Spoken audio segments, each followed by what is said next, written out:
Hey. Hey. It worked. Hey. Thing. Hey. Well, if you want to watch some winning hockey, San Jose was definitely not the destination for it this week. Pucknologists starts now.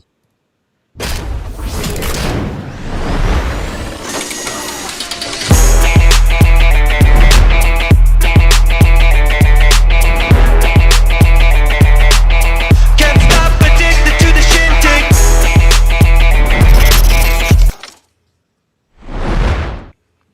But of course, you want to be part of the show, hit us up on all the social media platforms. You can find us on all of them at Tealtown USA.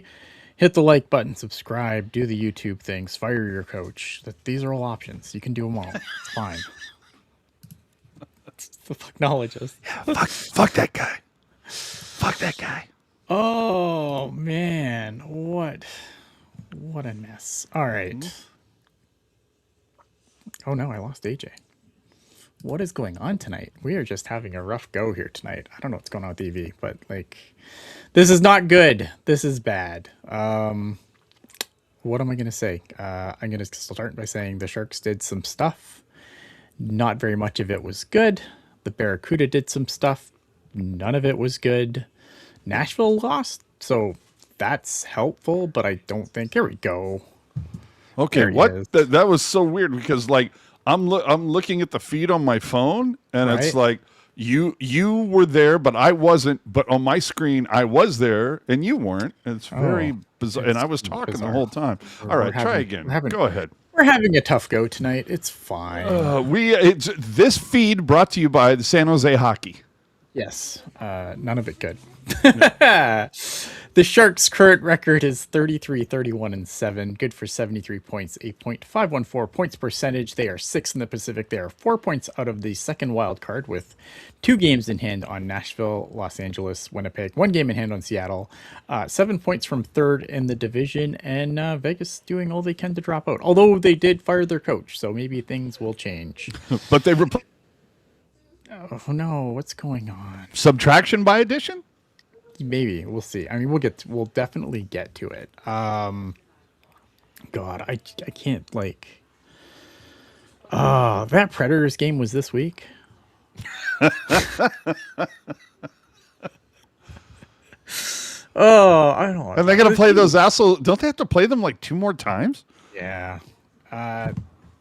So the week started, and we talked about this, and no, we weren't alone. A lot of people were like, "This is the most important game of this season." How many times has that been said in the last 2 weeks? Like, But you know, it felt like it, right? Like this is a team that was quickly gaining steam. They won a bunch of games. Again, like the Pacific Division is making the Nashville Predators look like a good team, which is hilarious. They're not. I mean, no one in the West is, but yeah, I mean, we went to this game. It was the most important game of the season. There's a lot of like expectations for what, you know, for what the Sharks should have done, and man, did they do the opposite. They lost this game 6-3. and quite honestly, should be lucky it was only 6-3. Yeah, the score gets away from them early. Like this game 6-3 makes it sounds like this was competitive. This was not competitive at any point in this game. Nedeljkovic was terrible. And then you can't put Askarov in net because I understand why you don't put Askarov in net in this game, right? Like he just got back from injury. But like if you're not ready to if he's not in a condition where you think he can play, Then why the fuck is he Right. there? Right. Like why not just bring Bressois, have Askarov practice with the team, and then take him off the IR after the game? Yeah, no, that I was and I remember at some point getting into it with somebody like on Twitter about this. It's the whole fact of if Askey is on the trip, he better be ready to play because why is he on the trip if he can't play? Like, these are very basic principles that I think we can all grasp. And if you take him out, he better goddamn well be ready to play. And I'm sorry, but I have yet to meet a goaltender that, if he's ready to play, does not want to stick it to his former team. Yeah. So the fact that he didn't start this should have been a red flag. And then, and honestly, like, this game was tied for what, about 40 seconds, 48 seconds at 1-1, and then it, spiraled after that. And I'll tell you, after the second goal, I was, because it came so fast, at that point I was like, you know what? Make a change now. Make a statement. Wake these guys up. And when they didn't do that, I was like, you know what? I can understand, Warsofsky, why more and more fans are continuing to call for your pink slip being delivered. But then it's 3 goals and then 4 goals. And then, of course, it gets to that point where it's like, well, Patrick Waugh on his best day isn't going to fix this, so why would you bother putting Askey in? But it was very clear. If he wasn't healthy enough to start, he damn sure wasn't healthy enough to back up.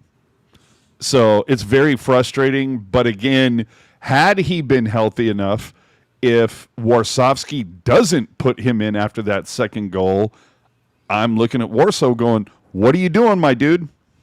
Well, it's not even okay. So I understand, right? Like, okay, I understand the logic by not putting Askarov in, but it's like 3 goals, 4 goals, no timeout, no goaltender change, like no timeout. Another right? good call. Like, out. and that's the part that frustrates me, because it's just like I don't you call a timeout at some point here and be like, okay, like maybe it doesn't change anything, right? Maybe it's just like, it's not Ned's night. But, like, I don't know, like, just the idea that the Sharks can continuously have this situation. And, okay, fine, you don't want to risk putting Askarov in net because he just came back from an injury and whatever, right? And I think you only had 1 practice when they pulled him off the IR. I get that. But to not call a timeout on top of it? Ridiculous. But again, like, if you, to me, I mean, maybe this is just me, I don't think you take a goalie out with you if he's not able to play. Agreed. No, agreed. Like, if you're already going into the game thinking, I am not putting Yaroslav Askarov in this game, then why is he there? bring Bressois and leave him on the IR. And especially, to your point, if it's the most important game of the season. Right. Come on. I don't know if that's a fan concoction or if that's the way it was. I mean, it felt like it though, right? But it Well, really felt I'm like pretty sure that Randy Hahn and whoever was with them at the time, whether it was Jamal or Drew, I was Jamal. kind I of was disappointed. said the same thing. Is it just me? For everybody who's like with us right now in the chat, have y'all listened to Jamal Mayer's On with Randy? And because it feels like he's just at 7. Like, he doesn't have peaks, he doesn't have valleys. He's just at 7, no matter what is happening in the game. But his 7 is like the Chris Farley, Matt Foley character on SNL, where he's just like, okay, the Sharks are going to do this right here, and if they don't do it, then they're going to be in a van down by the river. Like, that's the way he sounds for me the entire game, no matter what is happening. And I'm kind of here for it. I'm enjoying it. I like it. Yeah, I don't know. So that bothers me. There's a couple of positives from this game. That Smith bounce back? Yeah, Will Smith, I thought, had a good week, obviously. Like, he got a couple of goals in this one. I thought he had a pretty good week. But, like, I mean, again, like, I don't want to put this all on Ned either, because that's not fair. Like, the defense in front of him was atrocious. But, I mean, still, at some point, you have to make a save. After the first period, he had allowed 5 goals on 9 shots. Like, at some point, an NHL goalie probably should save more than half the shots he faces, not I- let in more goals on. You know what I mean? Like, Absolutely. I think what we have learned above all else this season is that Ned is a fantastic backup goaltender. yes. Oh yeah, 100%. Right? He's Fantastic the 1B. backup. Yeah, he is a fantastic guy. But when he has to start like more than 3 consecutive games, you're going to have a problem. Yeah. Yeah. And it sucks, right? Because like obviously in spots where when Askarov was struggling, like he would come in and he would have a good game, and we're like, well, why doesn't he start more games? This is why he doesn't start more games. Exactly, absolutely. And I was the guy that was just like, give him the 2-year extension. He's doing quite well, and I was unaware that he can only do that in like 3-game spurts, and then he needs a few days off. Yeah. Burge saying the fact that we are pretty much still relying on Leddy and maybe Klingberg this year makes me want to revisit the Vlasic buyout decision from last year. I was a guy when that shit came down. I was one of the first people that said, "Why?" Yeah. Just like if the plan was, and I think we can all agree, the plan this year was this was going to be the bridge year between being in the basement and sniffing some playoffs. This was supposed to be the transitional bridge year. So to me, why not keep Vlasic as your 7th defensive guy? Hopefully he can maybe help the younger guys like Mukamadulin and Dickinson for what, I mean, the guy has certainly played 20 years. He's got to have some knowledge up in the dome. So why not? And it saves you from paying him for 1 more year. Yeah, it did turn a 1-year problem into a 2-year problem. And now, granted, the cap went up, and the buyout is minimal, but it's still, when you look at it from the 35,000-foot view, to me it just didn't make sense unless you're trying to free up a roster spot, which I think they were. Okay, so that to me that's the only way to explain it. But Yeah, no, was that roster spot for Leddy? Well, then what the fuck are we doing? No, I think that roster spot was for Sam Dickinson. Like, because I think if Vlasic is still here and they still probably sign Leddy and Klingberg, that's Dickinson's spot, isn't it? You would think. Like, hold on, wait a minute. Given what we know. This is the coolest thing. Chris in the chat saying AJ's mic is a little hot tonight. Okay, I haven't been able to say that all season long, so let me. I'll see if I can't dial that back, but I appreciate the feedback, mom dude. Yeah. So I don't know. Like, to me, like that's the problem I have there, right? And I think it also goes to, I don't know if we're gonna talk about something else here. But I remember like people being like, when Granlund has a hat trick, and it's like, Mikael Granlund Anaheim scoring a hat trick. What did the Sharks do? And it's like, yeah, okay, so you keep Granlund and Michael like. If you keep Granlund and you keep Vlasic, Michael Misa and Sam Dickinson are playing in their respective junior teams this year instead of playing in the NHL. Am I wrong? No, not at all. Oh, we have a super chat. Oh, we do have a super chat, too. Okay, the chat got away from me. Oh, it's all good. All right. We got a non-comment, $2 super chat, which we always appreciate. I snack attack. Love it. Attack. 8. Love it. Yes. All right. So, I mean, let's finish off this Predators game. You did have some huge turnovers from Dickinson and Orlov. Orlov, not a good week. No. And the fact that this guy is on the books for another year just makes me go, really? He needs a partner. Yeah, and that partner needs to be on the bottom pairing. You know what I mean? Yeah. No, I completely agree. He needs somebody who can cover his ass. And unfortunately, the Sharks defensemen are all gas, no brakes. Yeah. Like, other than really? Is there a defender on this team? Like, Is there an actual? And I know, and I am on the record. I don't think Mario Ferrara is a particularly great defender, but he's the closest thing they have. Everyone else likes the stuff that happens not in their blue line. Well, all gas, no brakes, nor no horsepower. Well, that too, yeah. Yeah. Yeah, it's not like they're all. It's not like they're scoring, but you know. Well, but it's also not that they're not like Erik Karlsson where they have speed that can make up for their mistakes. 100%, yeah, 100%. You Yeah, know? yeah. Right. Yes, Erik Karlsson, Dmitry Orlov is not. Yeah, I mean, so Nedeljkovic after the game said we can't take pucks back, we can't delay momentum. It looks like the Greyhounds just won. I'm excited. Oh, is that what Yeah, that was? I was like, do you have a some sort of like babysitting business going on in the background? Is that what's happening? My son just happy the Greyhounds won, so losing his mind over the Sioux. yeah. Oh, he loves the Greyhounds. All right.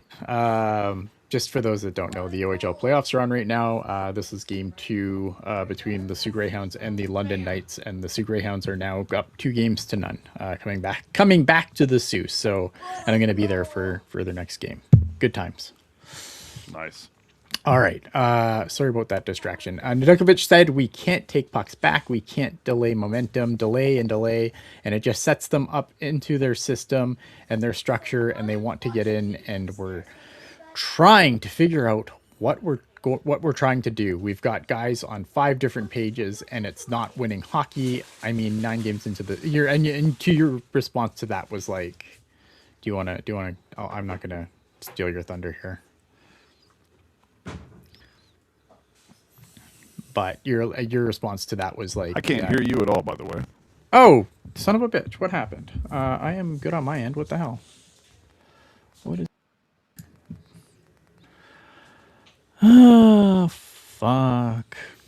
What happened? Can you hear me now? Can anyone hear me? What is going on tonight? This is stupid. Oh, fucking dumb. Okay, can anyone hear me?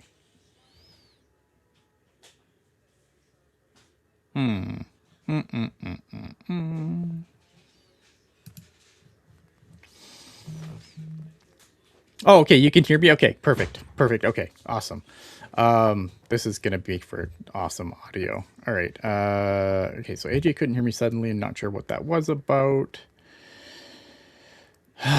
All right. Give me a second. Let's see if I can get AJ back in here. Everyone can hear me but you.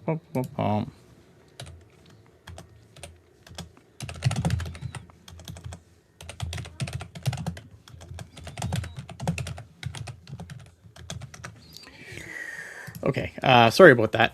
I don't know what's going on with you much tonight. Like the first time we tried to start the show, it took like 20 minutes to start and it just would not start, and I had to like cancel it and like restart it, and then it started. These are things that I cannot control. Anyway, AJ's response to this quote in our notes was 9 games into the season, sure, 69 games in, and you know, he asks the question, you know, when does Warsaw feel the heat? I don't know what's going on because I can hear you, and everyone can hear me. So I don't know what's happening, and I'm losing my mind. Landy had the issue. Okay.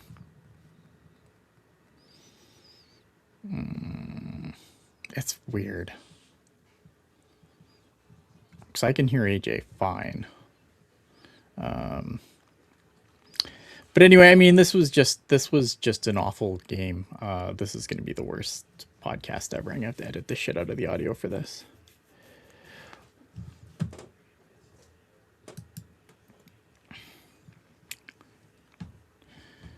All right. I apologize for the dead air. This is not good. All right. So I guess I'm going to move on here. The Sharks and the Blues played the next game. This was a 2-1 Blues victory in overtime. Askarov started. He did well. He got injured halfway through. So obviously after this game, Laurent Brossoit gets called back up to the Sharks. Askarov looked really good.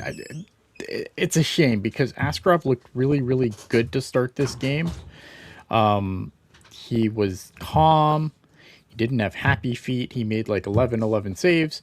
And then obviously Nedeljkovic comes in. I don't think Nedeljkovic was bad. I don't think Nedeljkovic was bad, but he faces 12 shots and allows 2 goals on those 12 shots. So unfortunate for him. The Sharks, obviously, they're struggling to manufacture offense in this game. The losing streak hit 6 games, although they got a point. And obviously, the rough thing here is that Celebrini gives up on a play in overtime, and and it leads to a goal with seconds left in overtime. Like they were seconds away from going to a shootout, and when you think that things cannot get any worse, they get worse. So so I mean, this game was terrible. I think a lot of us came on like this. The post after dark for this game was kind of fun because like I think everyone just came on and vented what they need to get out of their system. And I probably went a little overboard on that show, honestly, but I was so frustrated because for me, I always thought that this team was going to be in the mix till the playoffs till the very end. And I just, after that Nashville game, there was just like such a cold splash of water in the face. And I was just so bummed out about it because again, like, it's just like, it wasn't that I thought the Sharks are good. They're not a particularly good team, right? They're defensively atrocious and they've been bailed out by, basically, a decent shooting percentage, and their goalies have pulled their ass out of the fire on a few occasions, and that just stopped happening. And I think that was my takeaway from these games was like, we've talked all season about how, the Sharks are outplaying their underlying numbers, like they're under, if you look at like some of like the advanced stats that I don't have in front of me, and I probably should have those prepared, that they were outplaying their underlying numbers. And sometimes teams can do that, and they get in the playoffs, and they don't do much when they get to the playoffs. Sometimes they do, but often teams don't always outplay those underlying numbers. And I think that the results in these games was kind of just like the Sharks kind of playing to those numbers, the fact that they are so porous defensively, and when they don't get a save, which I don't think they did in either of these games, it's hard, right? And it's very, I'm trying to think of what word to say is, it's hard to consistently outplay your match, like outplay poorly, if you're playing poorly defensively or whatever. It's difficult to outplay that all season. And I think it was a situation where the Sharks, they couldn't outplay their metrics anymore. Like it just caught up to them finally at the end of the season. And, kind of this Blues game was kind of like a perfect microcosm of that. I want to punch YouTube and Tim Cook in the dick. You're a robot. I'm sorry. Can you hear me though? Okay. I don't know why you're a robot, but we can punch Tim Cook in the dick. I think he deserved it. I was just kind of finishing up on the Blues overtime loss, and how we were just kind of just, to me it was a situation where the Sharks had finally, like, their underlying numbers had kind of catch up to them. We kind of started to see the team that they are. Something, that these games, the last couple of games too, especially in the Predators game, in this game, was Macklin Celebrini completely left off the board, and Macklin Celebrini has carried this team to an insane amount this year. In his jock. Yes, there we go. You're back. You're back. You know. Yeah. So Tim Cook, fuck you. Yeah, to your point, like Celebrini could not do anymore.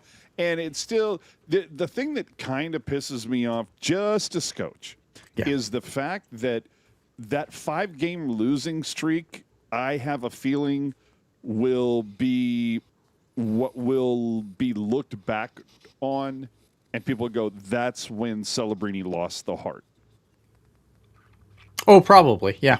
And it's and that's unfair. I mean, it's a narrative award, and I think that if, especially like everyone around them is starting to try and help them again, it looks like, but the Sharks also have to help themselves. And maybe they go on around, and maybe we finish the season and we're watching the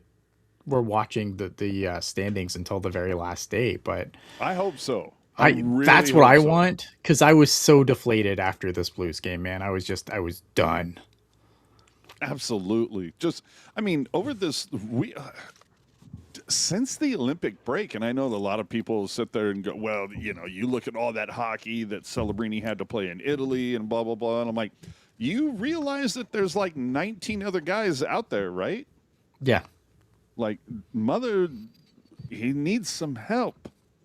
And every once in a while, other people have to jump in, support the clan. And what ends up happening is, young guys, if they make just the slightest little mistake, they get benched. Yep. And then veterans can evidently fuck up at will. And it's like, go ahead. It's fine. Just go back out. You're fine. So, it didn't help. And I think I had this somewhere in my notes where it's like, remember like 2 weeks ago when we were all like kind of juiced when not only were the Sharks playoff picture at like 55% ish, it was also that they had schedule wise via metrics the easiest schedule in the league. Yeah. And since then, it seems like every team that is supposed to be easy catches fire. Whether it's the Predators or the Blues or whoever. So, of course, that's not helping things. But anyway, I still think Celebrini's going to get some heart votes. He'll absolutely get heart votes. But but it'll be crazy. I can't see, when you look at like what other players have done, like what Nikita Kucherov has done in the second half of the season, like the stupid number of points. Absolutely. Yeah. I understand it, but I also look back and think, is Kucherov single-handedly dragging his team to the playoffs? Is McKinnon single-handedly? No, right? Yeah. No, Yeah. And that's the thing that I think is kind of a bummer, is that if the Sharks don't make the playoffs, and there have literally been people on podcasts that have said as much, that it's like, if Celebrini doesn't take this team to the playoffs, he loses my vote. Yep. Yeah, which is unfair, but it's a narrative award, and like, but I hear that, and I'm like, well, then honestly, you shouldn't have a fucking vote. If that's what it's going to take, if we're judging it by what the award is, if Kucherov isn't on Tampa, if McKinnon isn't on Colorado, are those teams still in the playoffs? Yes, I would bet yes. If Celebrini is not on the Sharks, San Jose is a bottom 3 team. And I would say bottom 2, but Vancouver has just done so much to be the worst ever. Yeah. They're probably bottom 2, bottom 3, right? And if they're, and I hate, like, and I'm gonna hate myself for doing this. Well, hold on. Because let me also say this. Bottom 3 team, without Celebrini, they would be so much worse. And this is in the NHL's worst division. Correct. Yeah. Like they would, best team, there's one that's in the top 16 of 32. And they're 14th. I mean, and this is the thing that bothers me, because like I know a lot of people are I'm going to use an argument that I absolutely hate, but it's kind of true, right? Because the one thing that people say, oh, it's like, oh, well, their Sharks aren't really that close. You know, if they were in the East, then they would be nowhere near the playoffs, and that's true. But they're not in the East; they're in the West, and that's fine. But if they were in the East, they're what? They're the second worst team in the East, maybe. Like they're nowhere near a playoff spot if they're in the East, but they don't play in the East, and that's that's why I hate the argument. Because it's like, yes, you're right, they would. If they were in the East, they would not be. This season wouldn't be nearly getting the pats on the back that it's It'd be getting a shit show. right now. But they don't play in the East. That's not the world Yeah. we live in. Total shit show. But it is, it is rough. Oh, why did I do this to myself? All It's right. horrible. The Sharks do win a game this week, though. They go into Columbus and they get a 3-2 win over the Columbus Blue Jackets. Igor Chernyshov has himself a night. Celebrini gets off this night.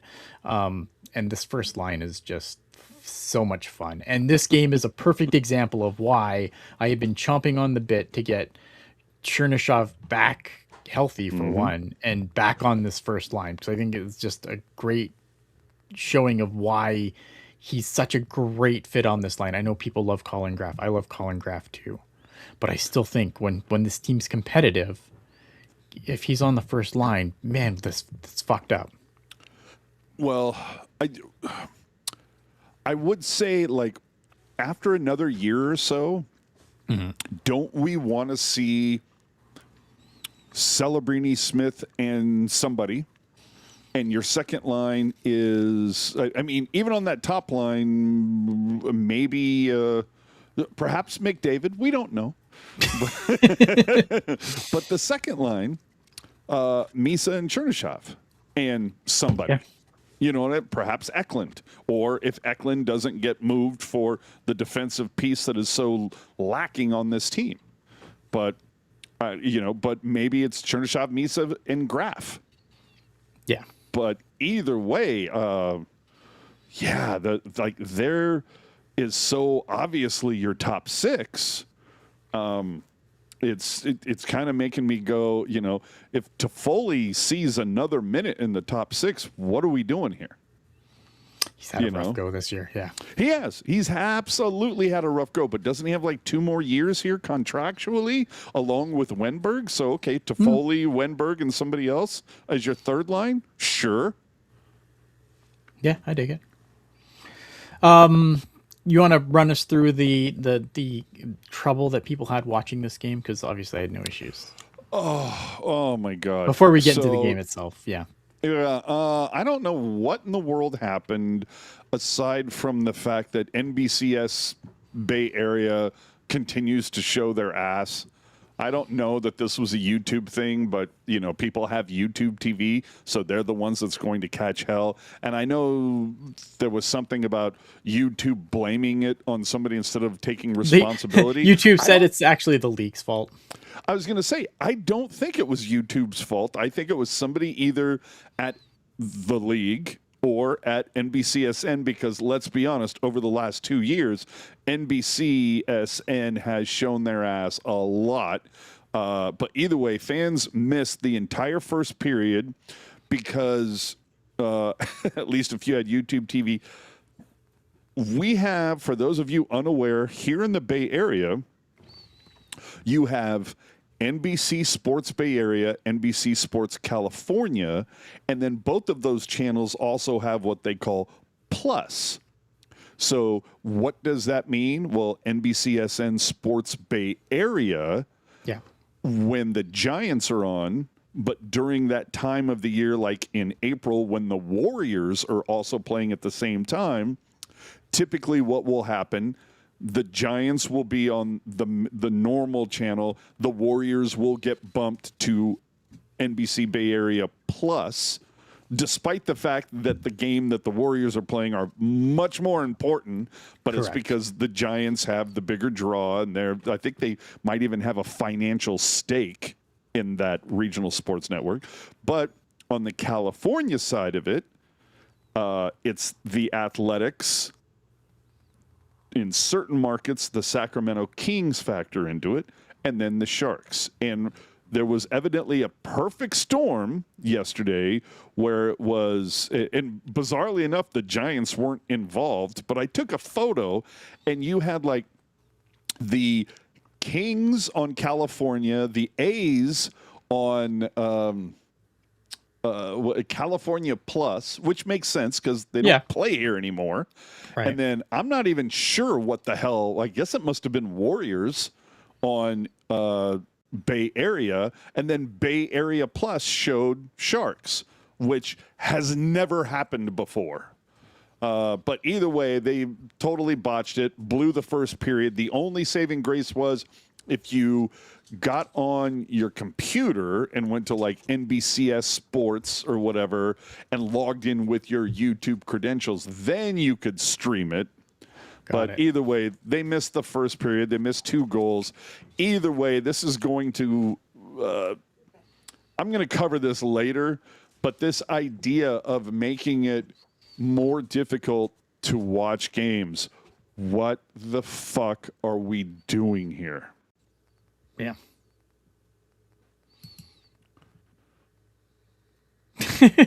Yeah. On the bright side, Cambiar doesn't speak about the Sharks anymore other than mentioning if we're playing a game. Yeah. And I called it. You know, I knew that was going to happen. As soon as baseball started, it was like the Cambiar was totally going to forget. And then the funny thing is that the Giants so far in their first 3 games have looked like dog shit. Horrible.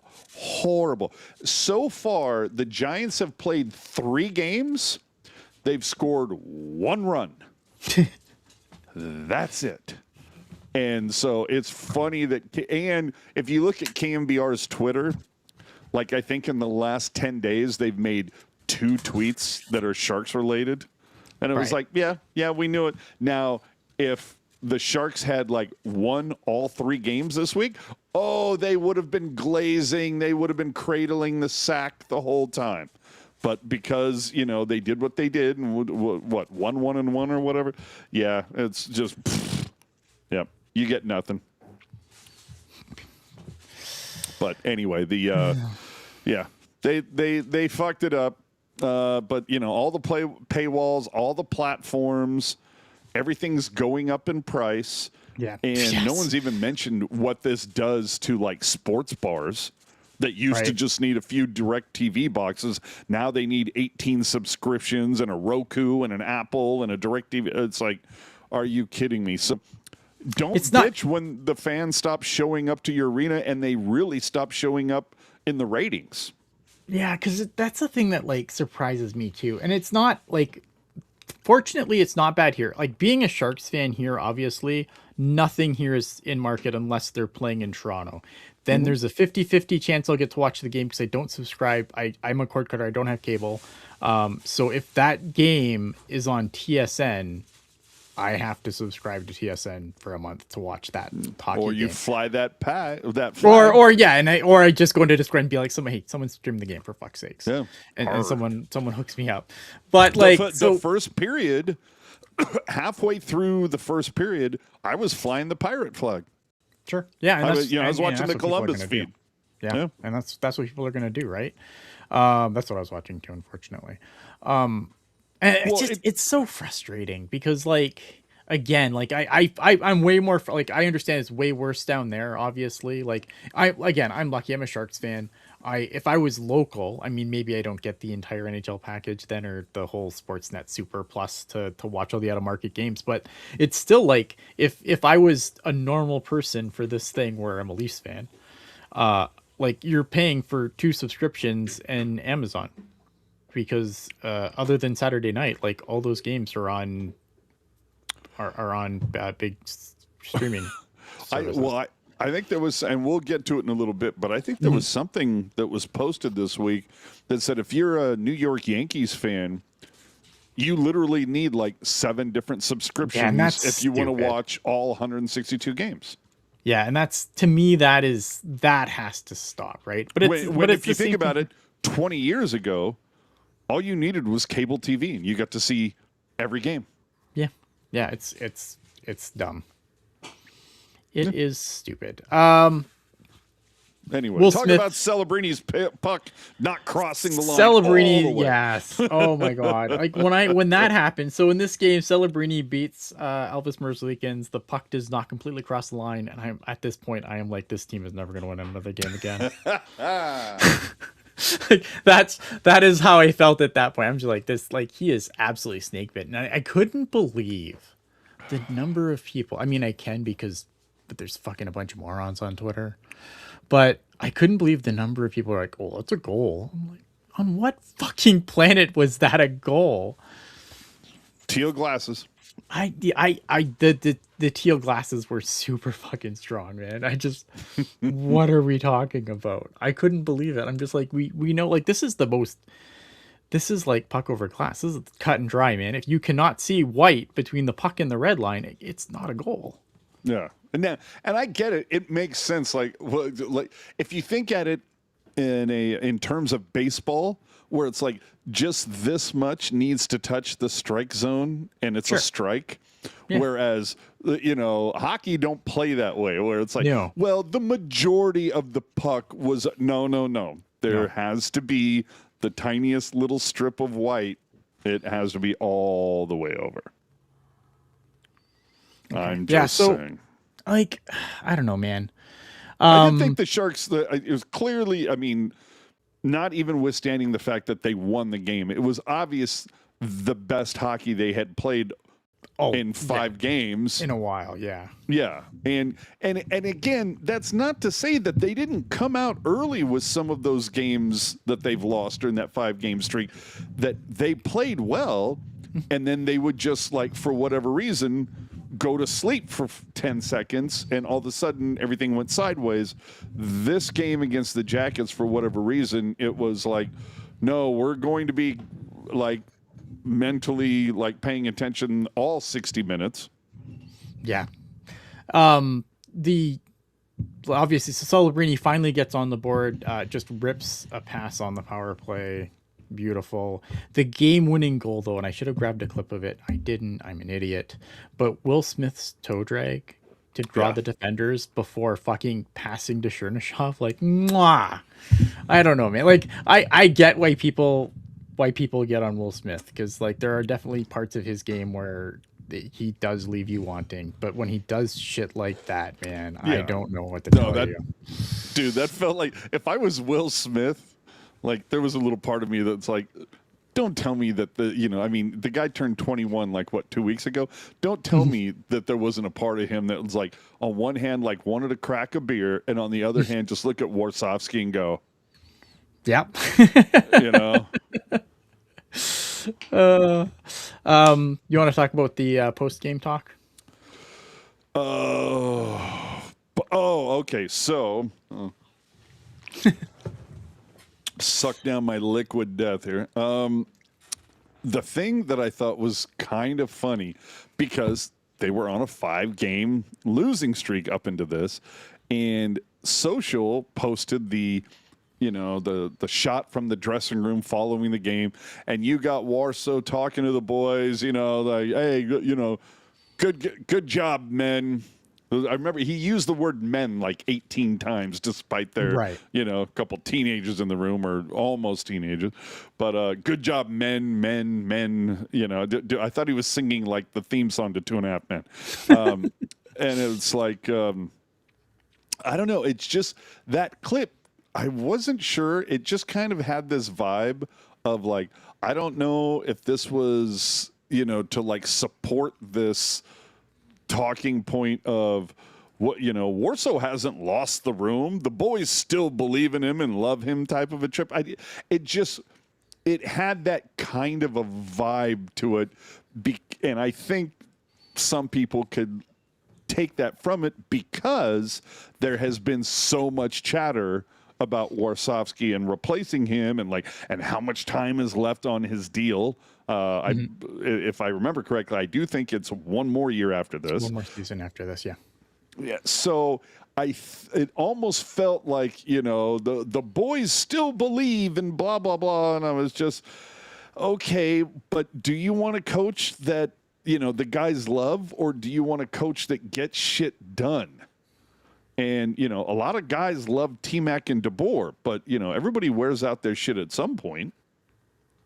But either way, Yeah. it just had an interesting, you know, and maybe I'm reading more into the tea leaves than are actually there, but it did kind of have this vibe of like, you know, we know fans don't like Warsofsky right now, but boy, the guys sure love him. I think it matters, right? Like if you especially if you look at the NHL right now, we're gonna and in a minute we're gonna we'll do stock up, stock down, and then we'll get into some NHL news. Where obviously Vegas is very much in the news cycle right now for reasons of coaching. But I think that the thing is, if you look at coaching in the NHL now, like the lifespan of a coach is so short now. Right, because you can, especially with the way contracts are and everything now. Like you obviously invest in players, big money, big term, and There is no patience. there's none, right? And if you can fire a coach, you can't fire a player. And I do think that there how is badly Vegas wants to fire Aiden Hill. correct.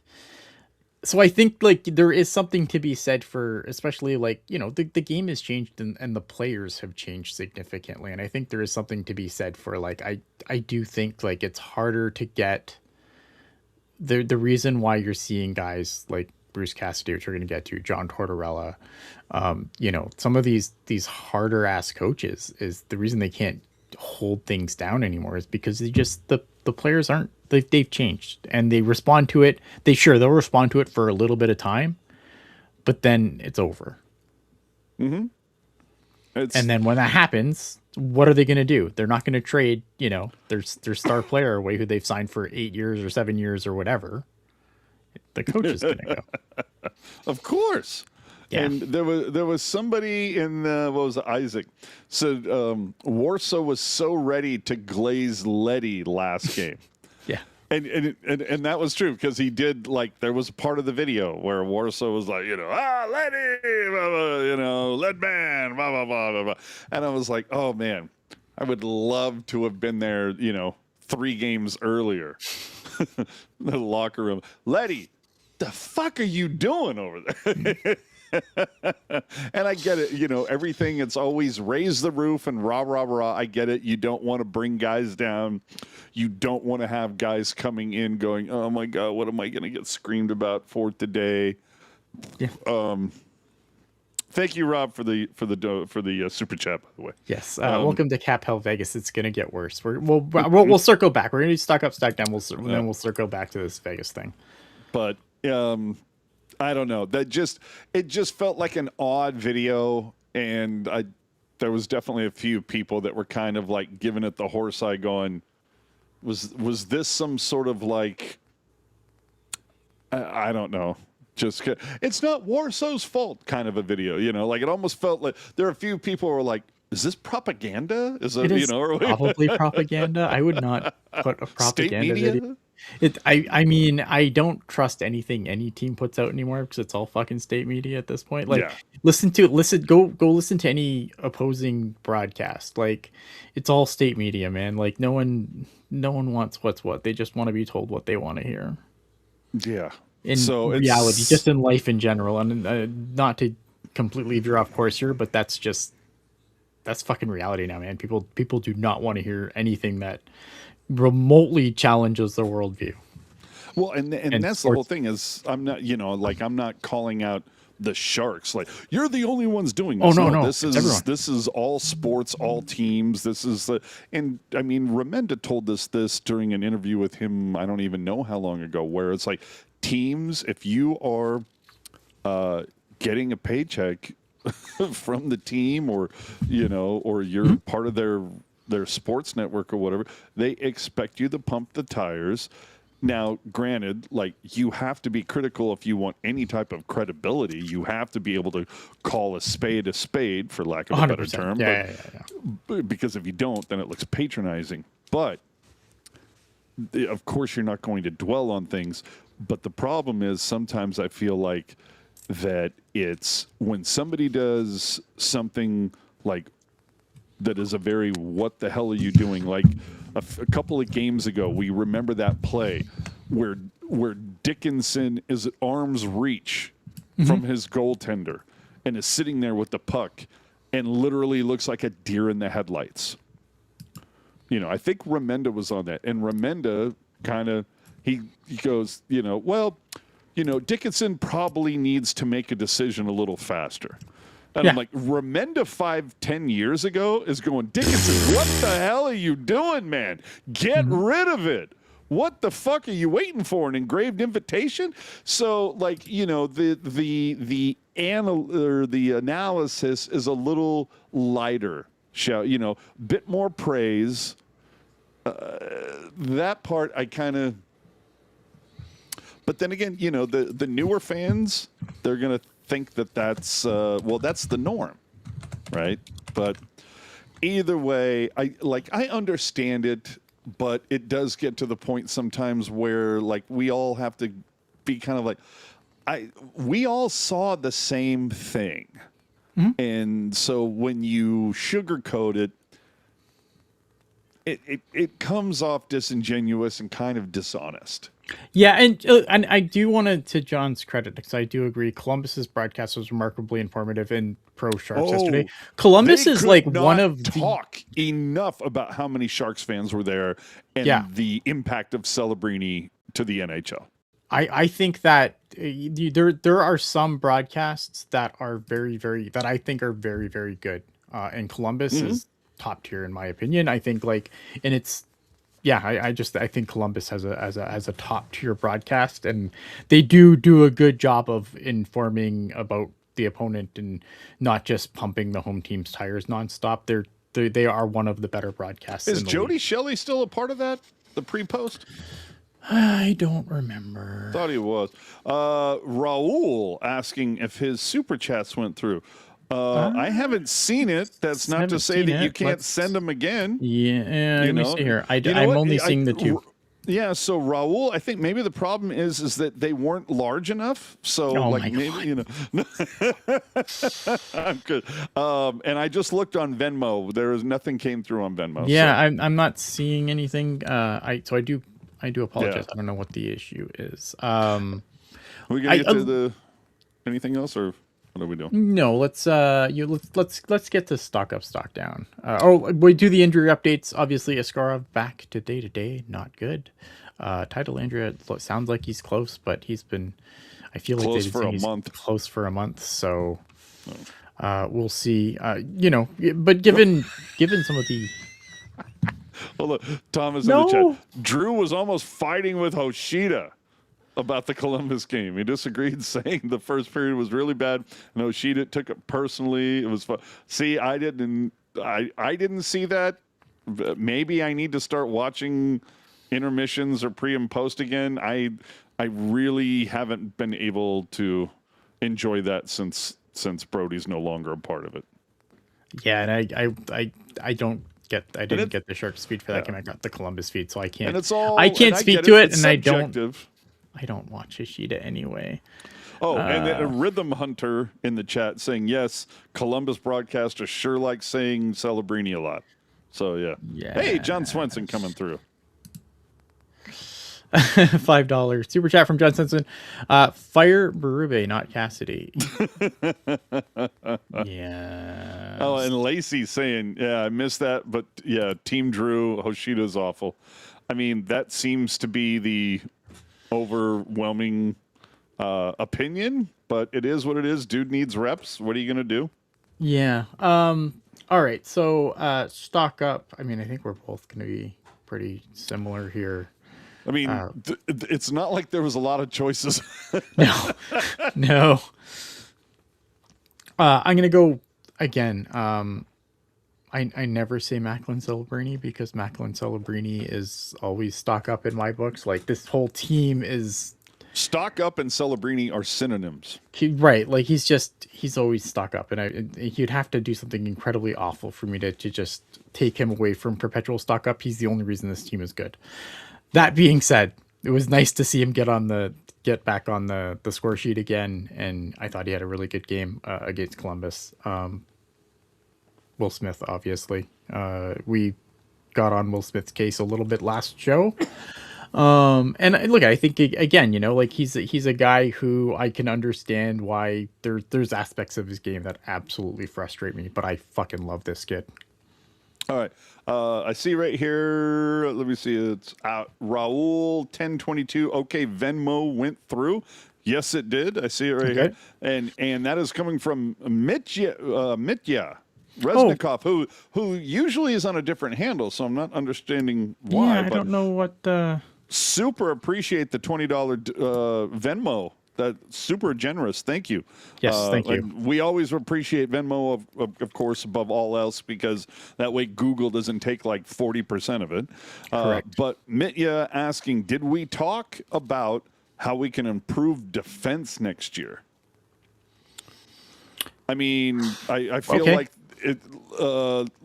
Let's finish stock up, stock down, and then we'll hit that. Yeah, absolutely. Yeah. Yeah, absolutely. Man. Yeah, let's finish up here. So you said, I'm sorry, you said Smith? I said Will Smith, yeah. Yeah, okay. So for me, obviously, Cherney, he only played 3 games because he's coming back from injury, but 3 points over 3 games, a mere -1 on a team who struggled to score this week, and, 40% shooting. Hello? Yeah, I mean, obviously that's going to happen in a game like that where you get a couple of goals on the game.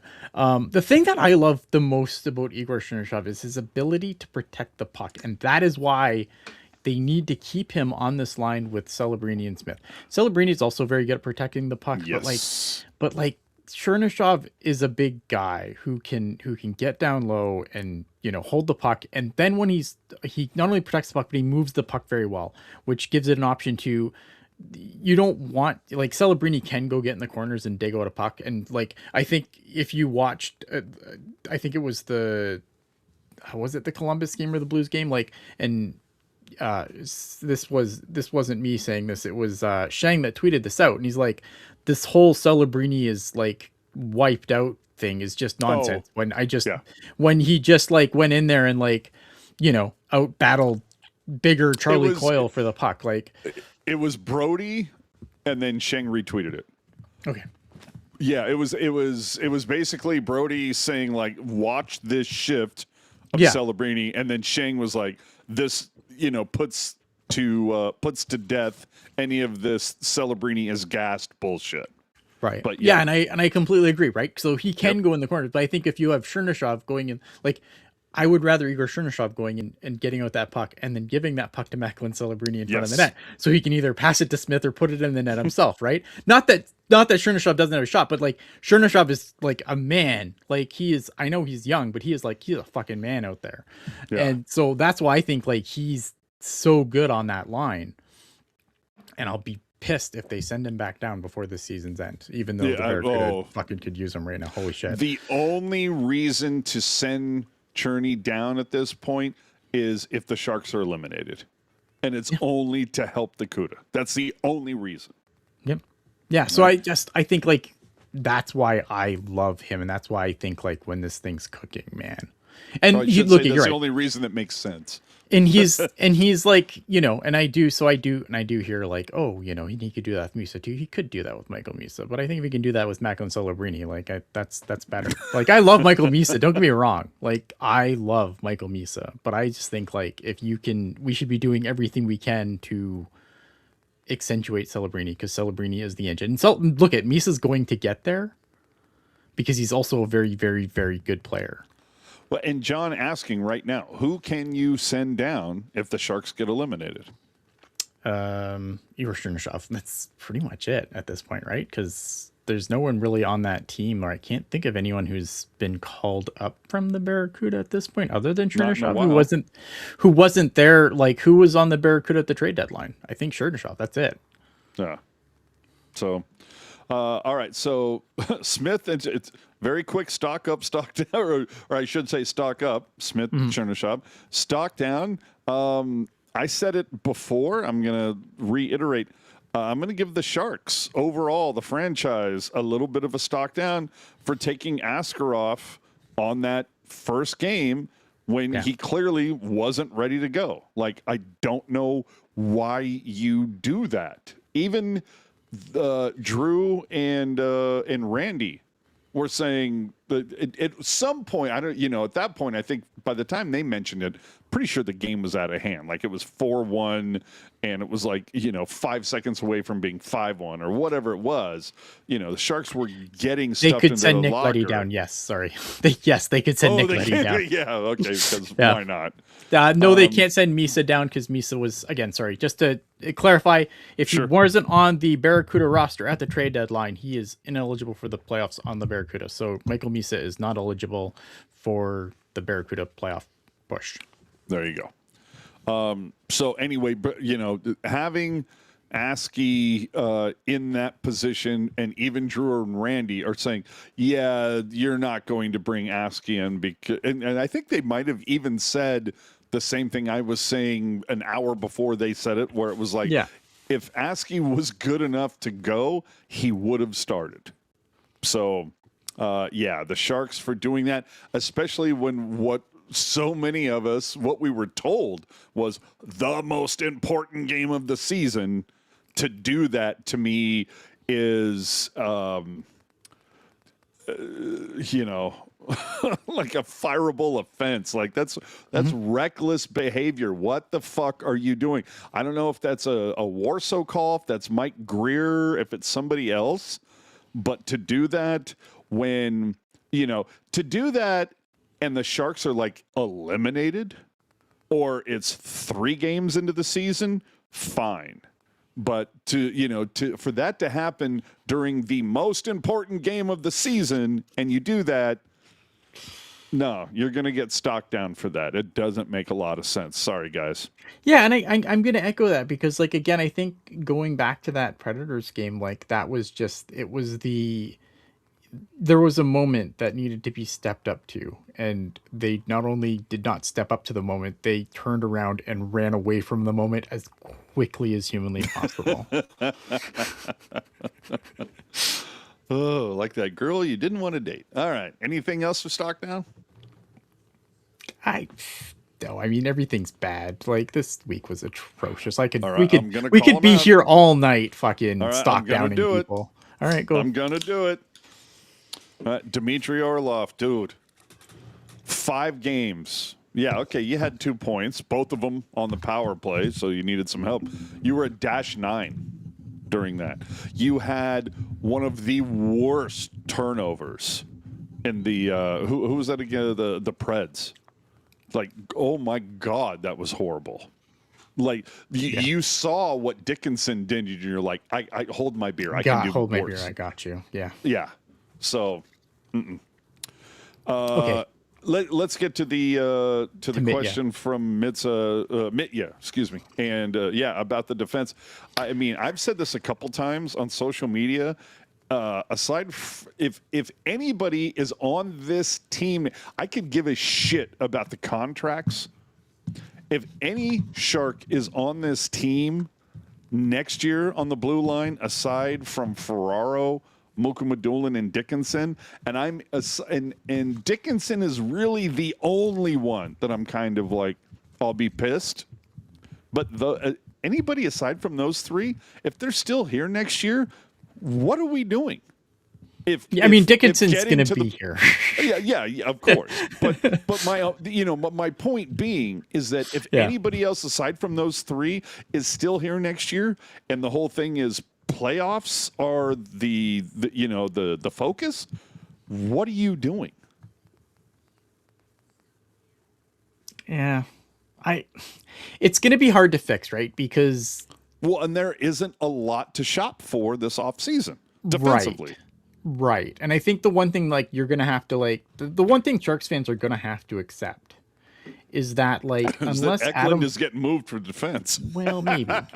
But unless a guy like Adam Fox says, I want the fuck out of here in New York, anyone else that they're going to bring in is going to be brought in with some risk. There's there's not going to be, oh God, please no. I don't want to be either. There's going to be risk. There's going to be reclamation product. There's no guy out there who's just out there and it's like, why can't the Sharks get that guy, right? Like those guys don't exist. The free agent market is going to be garbage. So you're trading for guys that are going to carry risk. You're trading for a guy like, just looking at other players, right? You maybe you're trading for a guy like Simon Nemec in New Jersey, and that's going to cost. That's the other thing too. It's going to cost you, and it's not going to be a perfect, right? And it's not, and you're going to give, and it's not going to be a sure thing that it's going to be like the perfect unicorn guy that's going to fit in and fix everything. There's going to be risk with anyone that they acquire, and that's the hard part with this team. Because yeah, you could cast off the Lettys and the Klingbergs and whatever, but depending on who you replace them with, they're probably coming in with their own set of issues that may or may not get worked out on this team.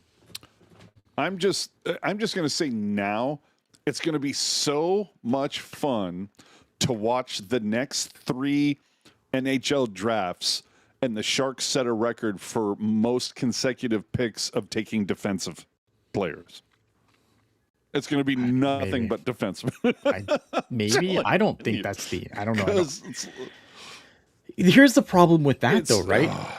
Here's the problem with that though. Like, obviously, look at if the Sharks continue on the path that they're on now, they're probably they're getting a top 10 pick, and there's a lot of defensemen in this top 10. But whoever they draft, unless they get some super lucky lottery balls, and maybe even then, that guy's not jumping onto this team next year and saving the fucking blue line. Matthew Schaefer is not in this draft.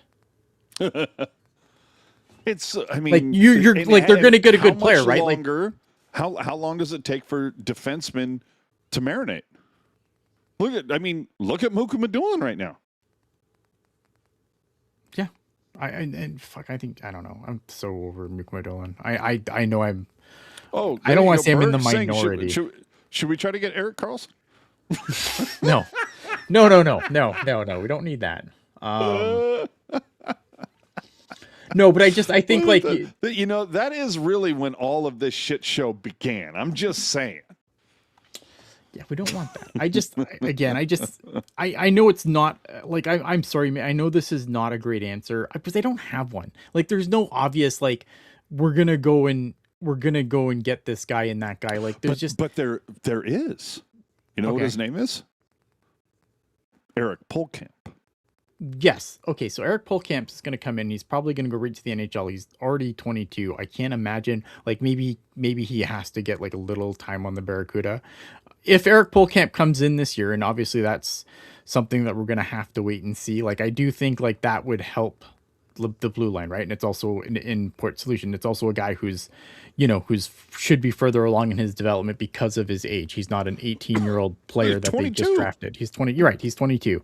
So he's a guy who's going to come in. I think if they can get him to put pen to paper, which that still has to happen. He's not been playing. I think it's going to in about 10 days. Well, okay, 12. Yeah, but so I mean, like, but that's not a sure thing.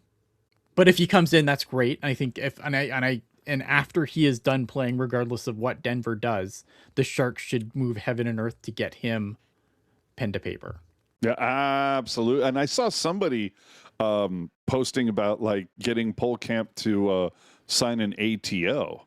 No, you sign him. Look at, here's the thing, you right? sign to the ELC as soon as fucking possible. Correct. Yeah. I want for Eric Polkamp, I think you sign him to his ELC, you fucking let him burn a year. And why do you do this? Because one, his ELC can only be 2 years because of his age. And two, I like Eric Polkamp, but he is not going to go off so hard in the 1 year remaining of his ELC that it's going to super drive up contract two's money. So you just sign PLC, you burn a fucking year, do whatever he wants to get pen to paper, get it done. Because if you don't get it done, he goes back to school next year, and then we're playing the August 15th game. Ugh. But wouldn't it be really funny if Eric Polkamp comes in after, say, Denver wins the whole thing on April 11th, and then, if I remember correctly, it's like that's a Saturday. the championship for the Frozen Four, day off on Sunday. He's playing Monday in Nashville for the San Jose Sharks. That is 3 games from that moment on, and the Sharks need to win all 3 to get to the wild card. They do it, and Polkamp is a huge factor, and then they face Anaheim in the first round and knock out Polkamp would never pay for a meal ever in San Jose after that point. No, but that's what you do, right? Because like that's gonna be the concern though, because of the time in the season. Everyone's like, oh, but you're gonna burn one of his 2 years Who left on his gives deal. a shit? He's Exactly. 22. Exactly. 100%. Yeah. I think that's what you do. I think you bring him in, you let him burn a year, you let him play those last 3 games, and then set him up for next year. You get pen to paper, you get it done. I so said I think it a few weeks ago that it's like Polkamp comes in, he's top pair as soon as he walks in. He's shown that. I mean, dude, Hobie Baker, he's almost point per game right now. And granted, I get it. NCAA, not the same as the NHL. I understand that, but I've also seen the guy play against people on the last 2. Oh my God, what do they call that? With the prospect scrimmages? He was a man among boys out there. As he should be at that point, though, because he is. But yes, but he was just gripping and ripping, and people were getting out of the fucking way. He was like that huge beast in the Mighty Ducks movie. Where you just pull it back, and people just got out of the fucking way. So I cannot wait for this cat to be here, and we're finally going to have an Eric on this team that spells his name the right way. There you go. Yeah. So I'm hoping I'm really hoping that this is the year that he signs his ELC and we finally get him going.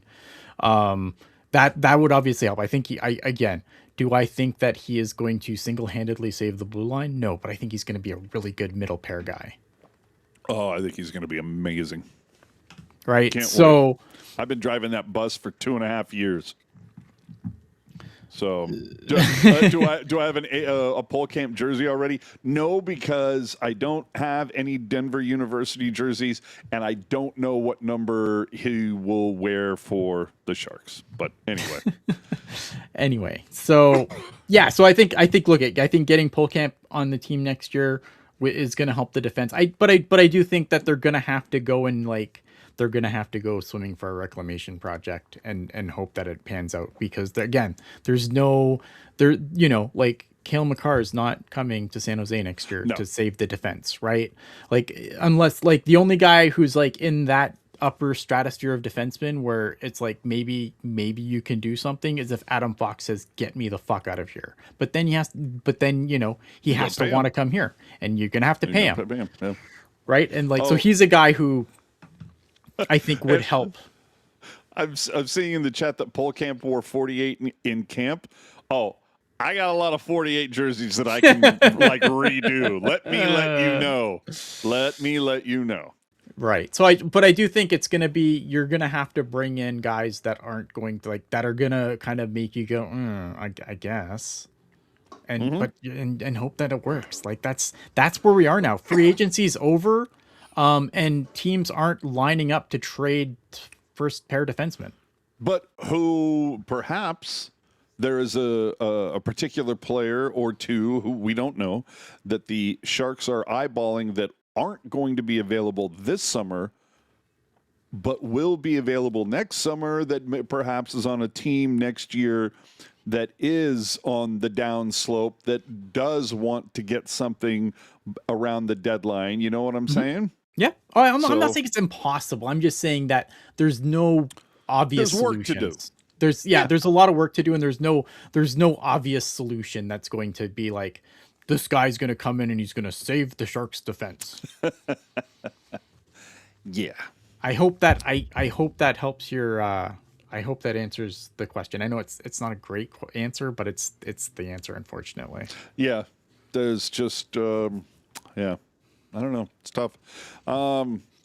Okay, this happened this week because I'm trying to remember what team it was.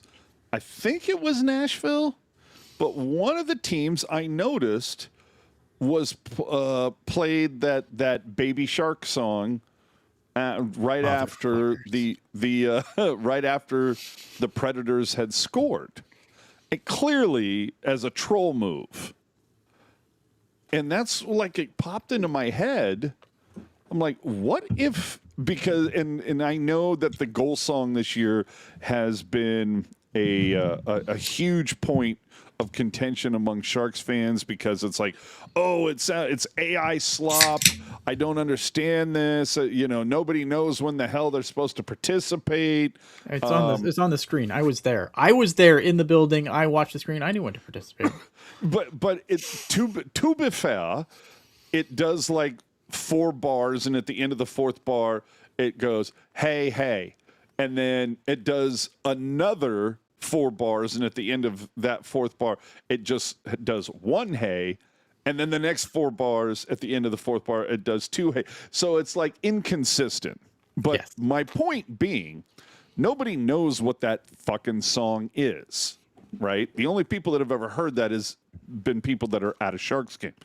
So what if the Sharks lean into the whole Baby Shark thing, but they alter the lyrics, and instead of that Baby Shark, instead they switch it, let's go Sharks, and you do it that way. And if you've got 17,000 plus going, let's go Sharks, let's go, dude. Not only, I mean, it couldn't get worse than what they have. So I'll give you that. That would be just as annoying as Chelsea Dagger, if not more so, to the opposer. The opposing fans and the opposing team. That would be so obnoxious. And I think it would pretty much eliminate the other 31 teams from playing it, because then it's like, wait, we're going to play the Sharks goal song? So I think it would be very funny if you kind of re-record that song. Maybe you give it a rock thing, or it's just, let's go Sharks, let's go. I think that would be hella funny.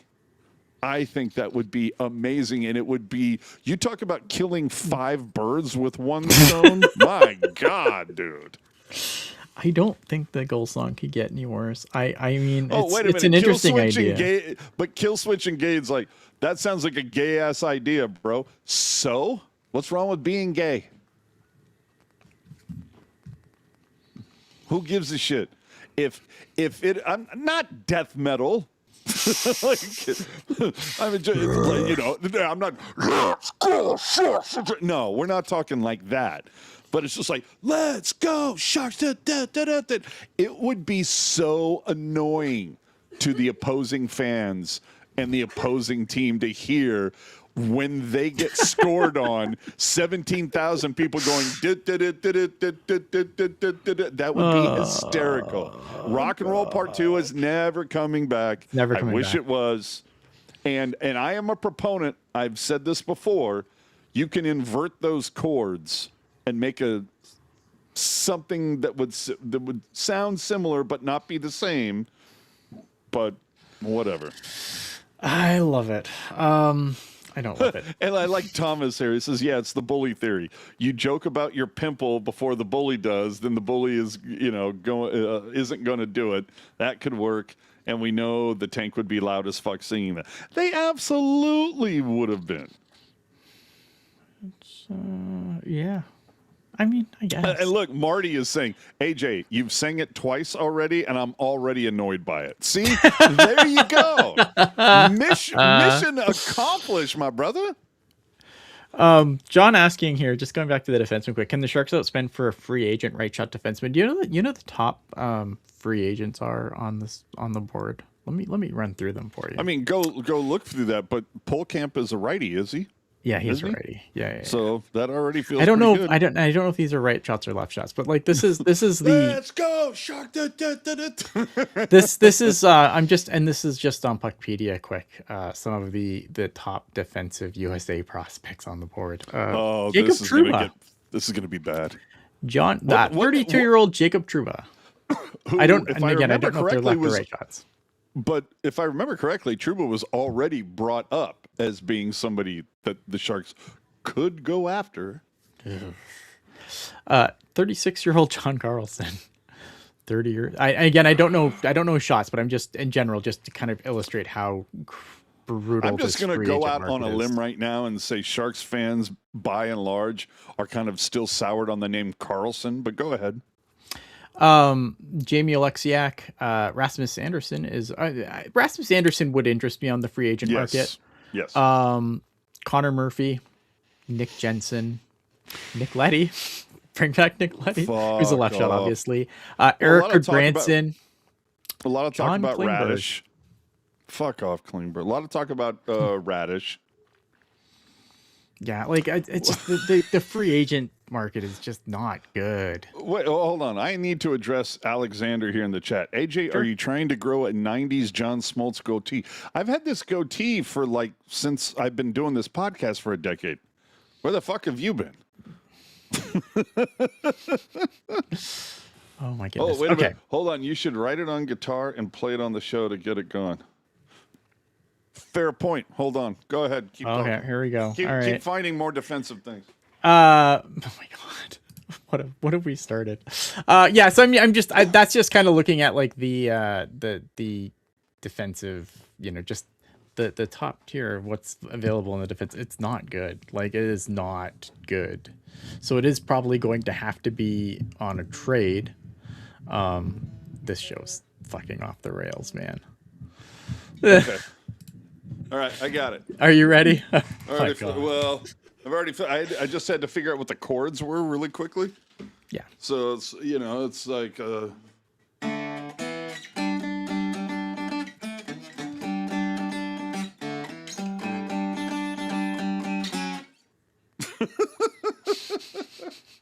There you go. Just imagine that in like an octave lower. Copyright it would be huge. Oh. But imagine that an octave lower with There a you lot go. of distortion. Oh my goodness. All right. My goodness. All right, let's get to the let's get to the Vegas Golden Knights firing head coach Bruce Cassidy with 8 games left in their season. The Vegas Golden Knights have had a rough year. They bring in John Tortorella to replace him. My question is John Tortorella going to slap on some goalie pads? Oh, Isaac wants me to play Wonderwall. Not happening, buddy. Sorry. Yeah, again, like We don't need any more copyright strikes. even This though was it's fair a use, but Yeah, that's true. This was certainly a choice. I don't think anybody had this on their bingo card today. That was amazing. With the team clinging to third. And I don't understand how anybody would put this as, well, it's fucking Bruce's fault. right. Like go on NHL.com and look. The goaltender who is leading Vegas right now, statistically, I've never heard of the fucking guy. What's it like? Akira Schmid? Yeah. Who the fuck is that? He's fine. Akira Schmid's fine. But dude, hear me out. Didn't it? Yes. It's all gone south since Carter Hart, has it not? It's been shit all season. Aiden Hill. Yeah, but is- I don't know, man. I'm just like, hey, let me have my fun. Blame it all on them going after Carter Hart because, dear Lord, did nobody want that to happen? But sure. I mean, so Bruce Cassidy had 1 year remaining on his contract anyway. Again, Yep. like Warsaw, same. But the thing that I think really jumps out is the fact that Aiden Hill has. But now, granted, last time tell me I'm wrong, Aiden Hill was the goalie of choice when they won the cup, was he not? He did win the Stanley Cup. Yes. I would like to see was he on the contract that he's on now when he No. did that? Yeah. So I kind of go, No, he was on the "Ooh, contract we gave him when we did that. yeah. Either way, you're going to pay Aiden Hill $6.2 million for the next 4 years. Oh, like how quickly do we see that buyout happen? Because I think, as we've seen, Vegas doesn't fuck around, and that is the one thing you kind of have to tip the cap little bit of respect that they are insanely proactive. If something is, they don't wait for like, well, maybe it'll fix itself kind of. It's like, oh, you're starting to get the fuck out. Yeah, I just wonder when this is going to apply to this management group, though. Because, like, I think go it's back. going to apply to the management group if they miss the playoffs. Sure, because like it has to at this point, right? Because you look at them and like, God help me, I've got to defend the Golden Knights for a second, but like the Golden Knights, let's look at some stats here. I have some stats here somewhere. This is where we've come to, people. Yeah, Ian's going to defend the fucking Vegas Golden Knights. Like, I think firing Bruce Cassidy is fucking insane, and if I was the San Jose Sharks, I would be on the phone right fucking now. And you might say that is not fair to Ryan Warsofsky, and you're right, it isn't fair. So what? Life isn't fair. This is a fucking business. But and let me, though, to support what you've just said, Warsofsky was not new. Right? Like, you sit there and go, Warsofsky's only in his second year behind the Sharks bench. As the head coach, yeah. But if memory serves, he was here a couple years before that as well, right? As part of the David Quinn he group? was a part of David Quinn's coaching. Yeah. That's correct. So, yeah, and exactly. And Kevin is going to bring up the point I was going to bring. If you want to talk about like life's not fair, like go ask fucking Drew Bannister about life not being fair. Because he was the head coach of St. Louis. St. Louis was doing fine, but Jim Montgomery suddenly becomes available, and they're like, "Fuck off, Drew Bannister. We're bringing in like." And you can obviously look at. I think obviously maybe that didn't, that hasn't gone according to plan for the Blues, because I think they're trying to squeeze one more run out of that group, and that didn't happen. And it's kind of what Vegas is doing here too, right? Mm-hmm. Like, but like to me, Bruce Cassidy is a top 5 coach in this league. He is. He's a top 5 coach. And you want to talk about like their just since the Olympic break, right? Where I think they've won like 4 of their last 16 games. But the thing is like their shooting percentage is less than 7%, so they're not scoring. And Aiden Hill's save percentage is .866. That is worse than Jordan Binnington, by the way, who we're all like laughing at as the worst goalie in the history of fucking ever. Like the idea that this is the coach's fault is fucking insane. Well, and Ken, Sinbin Vegas was on social media when just after this news broke. And he was calling this like a ridiculously stupid move. He's not wrong. He is not wrong. And it's clearly casting blame towards it's the whole idea of we need to show the fan base that we're going to do something. Might not be the right thing, but goddamn it, we did something. And, and meanwhile, there's other people going, it's all fucking Mitch Marner's fault. And sure. I mean, that's the easy narrative. Yeah, of course. It's it's like, oh, we can pick that off, right? Stay right there. Yeah. Boom.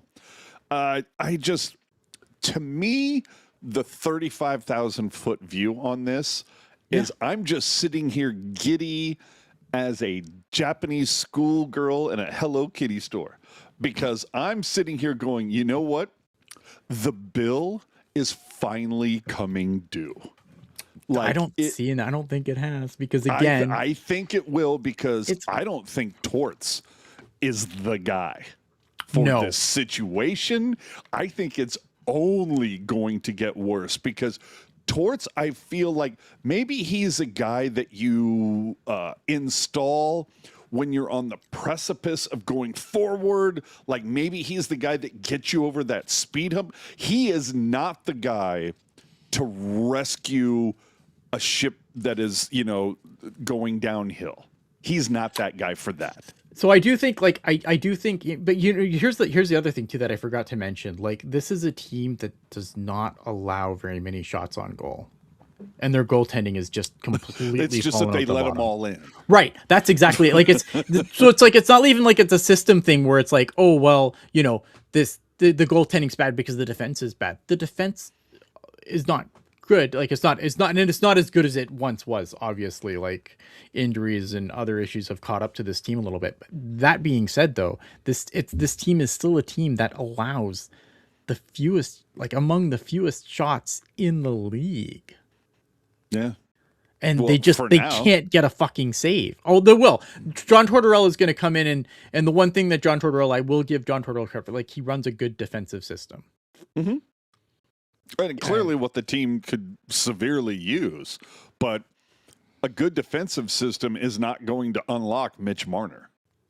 No, like yeah, and Rob saying Vegas's cap situation is ugly with a capital U, and it is. I'm not saying that the Vegas Golden Knights are in a good cap situation or that, like, but I would caution dancing, dancing on the graves of the Golden Knights prematurely because again, their shooting percentage is fucking brutal. Nothing they're putting on net's going in, and everything that's coming at them is going in. And those numbers generally will eventually even out and they'll be fine. Well, the thing that I find very loathsome to admit, this front office is not dumb. But aren't they?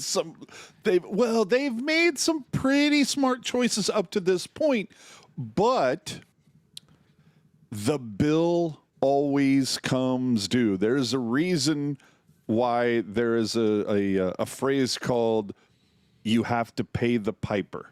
Sure. And you look at every team. Show me the team that hasn't had their, everybody has peaks and everybody has valleys. And for the most part, Vegas has been nothing but peak. Yeah. When that valley hits, holy shit. And I'm on record saying this, I don't know how long ago. The valley, to me, I think is going to hit even harder because they started on a peak. Their first season, they went to the fucking final. I was there. It was awful. I mean, I wasn't there, but yeah, but like they went to the fucking final their first year. It's like this team was never hungry. You know what I mean? Yeah. No, I don't disagree. I just think that, but they have made mistakes. They've made some huge mistakes. And somehow Logan Thompson's in Washington. Yeah, but I mean, for the most part, it had worked out. The mistakes that they had made had worked out. And I think maybe now, hopefully, we'll see this. We'll see the, conclusion of these decisions in another season or two where it's like all of a sudden Vegas is just and they crash and burn and they're shit for 5 years. Oh yeah, and look at we'll see how they react happens to everybody. 100%. I just think that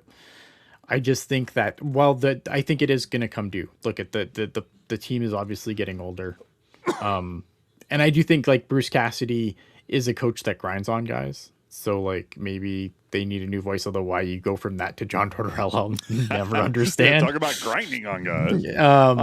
I don't think that this is the end of the Vegas Golden Knights just because of like what I've said. Like the shooting percentage is going to bounce back, and once it does, they'll be fine. The goaltending may never bounce back because I've never been an Aiden Hill guy, but yeah. Well, and I forget what the famous quote is. Something about like the rumors of my death have been greatly exaggerated. I'm paraphrasing, of course. That could be the situation when it comes to Vegas right now. But I do like what Puck Guy said was that Vegas had success right away. It was the only game in town. NBA and to a lesser extent the A's are coming in. So a retool for the Knights might come at a bad time. Who knows when you have some other distractions coming in. Now, the NBA, I don't think that the NBA is focused right now on Vegas. I think a lot of it is more like Seattle. I think both. I think it's both. What I hear, it sounds like it's going to be both at the same time. Yeah, but I don't think that like Vegas is on the top of the priority list, at least for this point. So we'll see what happens. But the other thing is you consider what are the Raiders The Raiders are they are leftovers. They are a relocated team.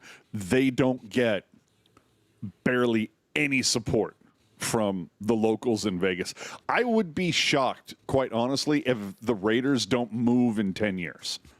Honestly, it would surprise me if they don't. And it wouldn't surprise me if they move back to fucking Oakland. But Vegas, I want to say, I feel like has proven that they don't want somebody's leftovers, but they will entirely embrace their own. And so the Athletics, I don't think, are going to be a draw whatsoever.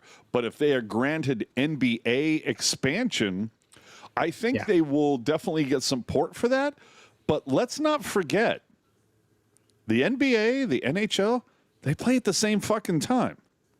You're going to split that sports dollar a little bit. You know, all the tourists are not going to be able to support all that. Right. So.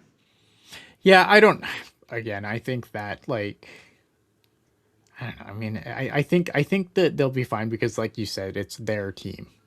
Yeah. When it's your team, that is different. That was I one don't of the think things... the A's are going to suddenly be run better because they're in Vegas. They're just going to be the same shit team in a new city. Yeah. And that's the thing for me is I don't know. Now, granted, I'm a South Bay kid. And, you were here a couple weeks ago. Mm-hmm. There is a big difference between San Francisco and San Jose. Yep. It's not to say that we don't appreciate each other, we don't like each other, but there is a massive difference between the two. Yeah. I've always been a South Bay kid. I appreciate it. I rooted for the Niners. I rooted for the Giants. But when San Jose got their own team, the Sharks could have played cricket, and all of a sudden I would have been a fan. Because it's like, we finally have a professional team. Yeah. And I was a season ticket holder for the first 2 years of the San Jose. Christ, what the hell was the name of our indoor football team? They wore green jerseys. I have one hanging in my closet. They won a couple Arena Football League titles, for Christ's sakes. I don't remember. Not the Clash. That was soccer. What the hell was the name of that team? But anyway, and I'm sure Eric will put it out here in a second. Yep. But I was a season ticket holder for that first 2 years. Simply the SaberCats. Thank you. All right. Yes. But I was a season ticket holder. Now, granted, it was at the right price point, but it was also a case of I'm here to support, South Bay stuff. So had there, if the Iowa Barnstormers would have relocated to San Jose, the SaberCats, I don't know that I would have been as gung-ho to be a season ticket holder. But the fact that the SaberCats were an expansion thing, support San Jose. I was totally down with it. So I understand what Vegas is going through in that regard. Yeah. And that being said, I hope the Athletics in Vegas are a complete fucking shitstorm. I hope it goes horribly bad.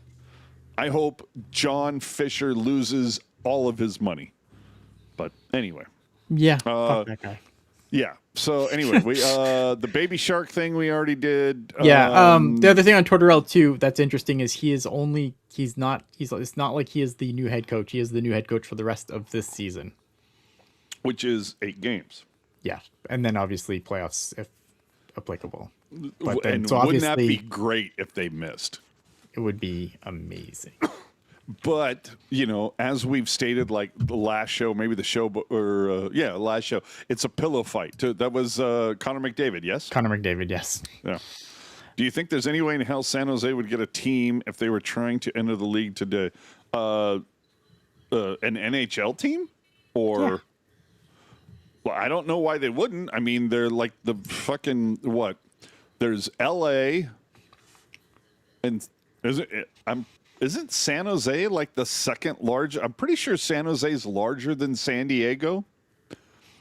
And it's definitely large. You can fit San Francisco into San Jose 5 times. They would still have space left over. They would. The reason why I would say yes to this too, and not just as obviously not a local or whatever, but It's one of the biggest television markets in the States. So 100% they would get a team based on that alone, easily. Yeah, if because they you were do trying have to to do- tie in that, it's like yes, there's San Jose, but then you also have to look at it as the whole Bay Area, the triangle of San Jose, San Francisco, Oakland. Yeah. You have to look at it in that regard. It's But anyway. a huge television market, right? Hold on. And I Chris just saying think- San Jose is not larger than San Diego. Are we sure about that? I don't know. Hold on. This is the cool thing about the internet. Say, is San Jose larger than San Diego? Oh, no. You know what? Chris is accurate. Oh, wait a minute. Wait. We're both right. Okay. San Jose is not larger than San Diego by population. San Diego has a larger population. Ranking is this is interesting. San Diego is California's second largest city, while San Jose is the third largest. Interesting. But I would be interested to know, is San Jose by land mass bigger than San Diego? I would bet that it is. But by population, and there we go. EV Fly Guy. LA, San Diego, and the San Jose. See, that's incredible. It makes you wonder why San Jose doesn't have at least another professional sport. Well, let's be honest. It should be the San Jose Athletics playing in San Jose. But anyway. Oh, speaking of baseball, by the way.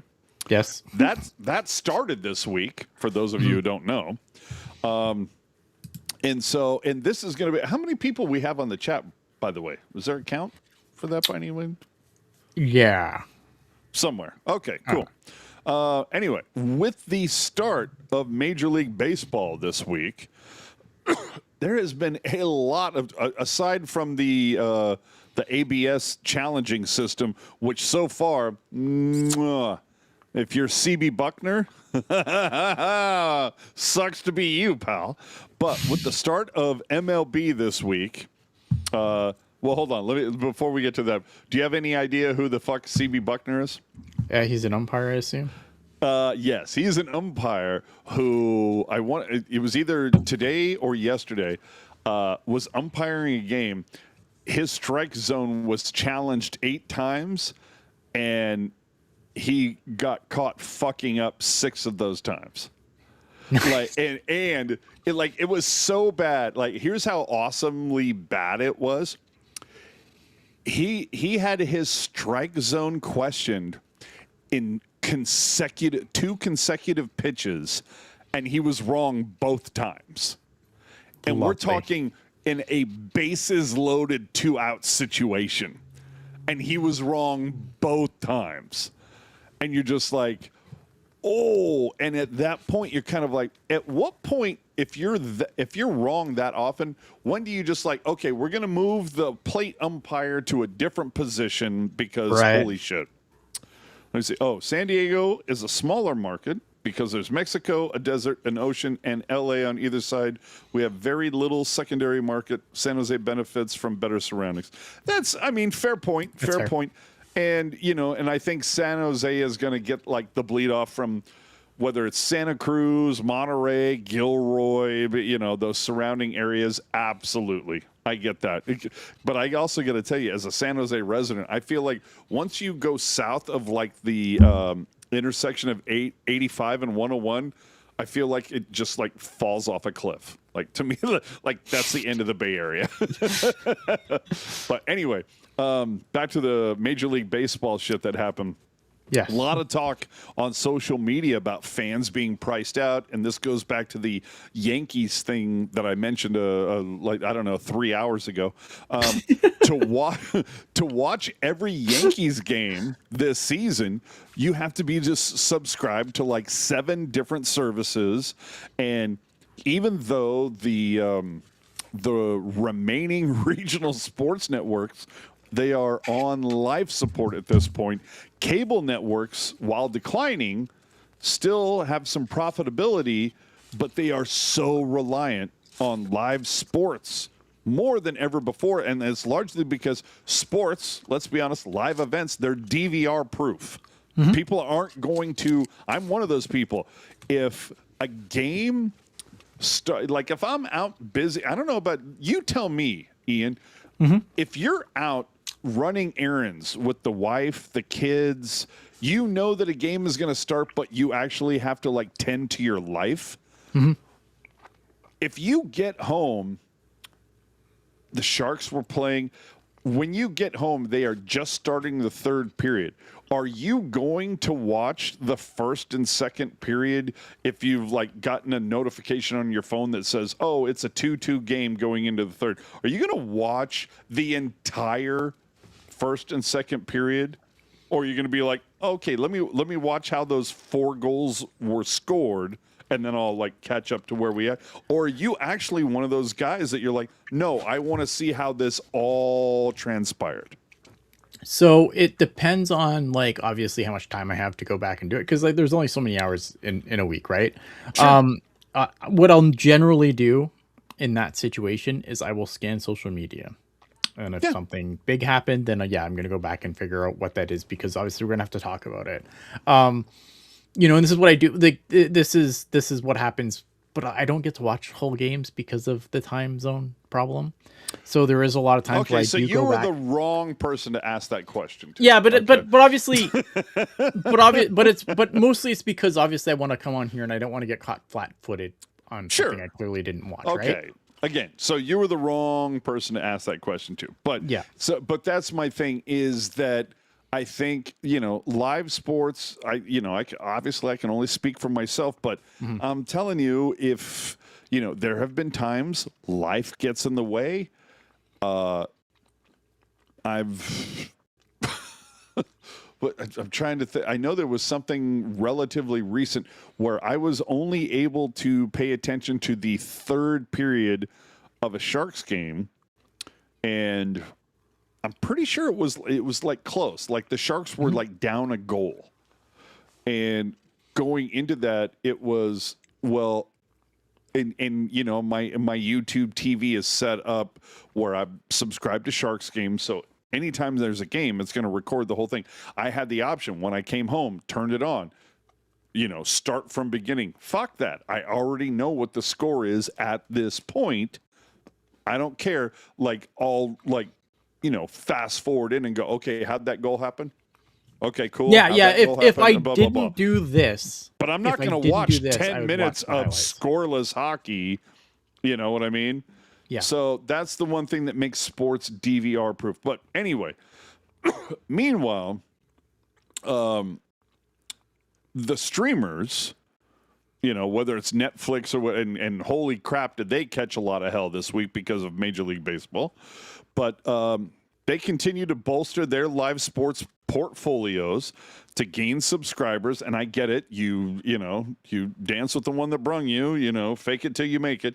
It all results into more fragmentation and, of course, more expensive experience for all of us as sports fans.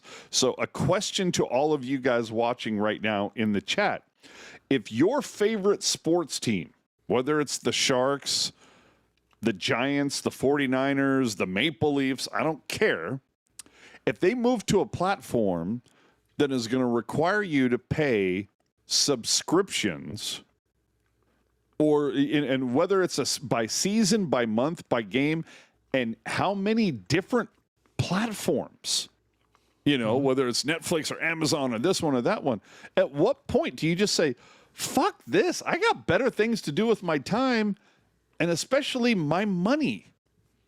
Maybe I just focus on myself instead of this sports team.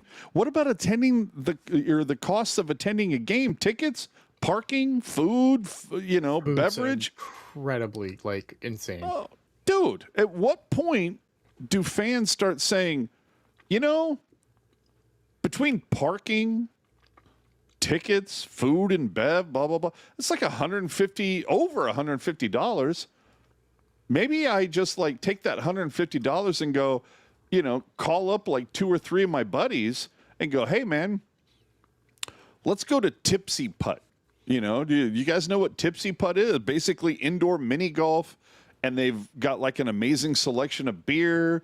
They've got all this funny indoor shit that you can do. They've got video games. You can have a really fun time. Yeah. Versus seeing the same game that you've seen over and over again. Like, it's going to be pretty fucking rare you're there on a Martin Luther King Day when Timo Meyer scores 5 goals.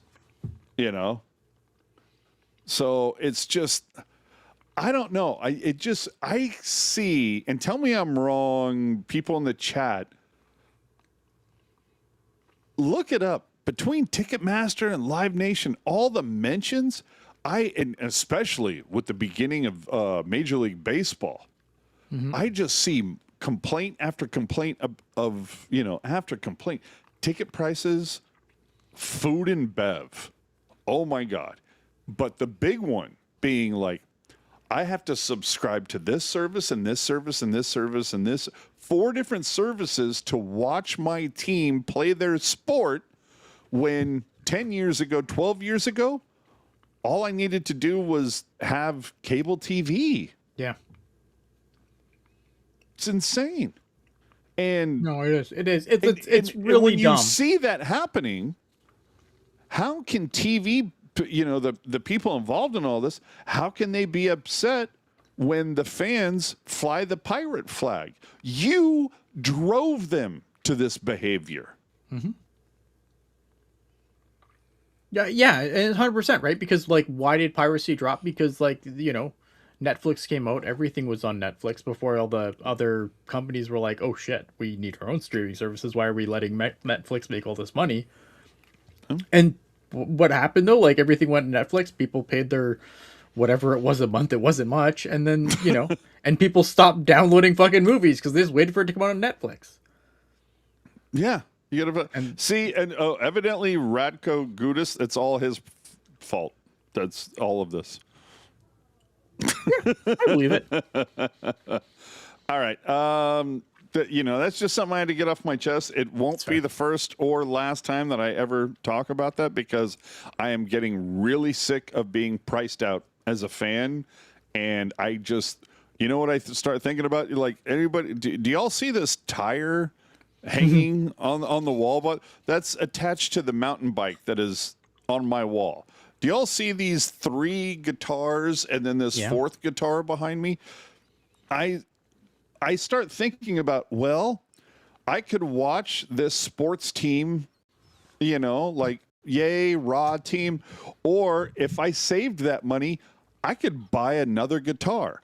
I could buy another mountain bike. I could do something about, for me that makes me happy versus, I don't know, buying a hockey jersey or buying a Niners jersey or whatever.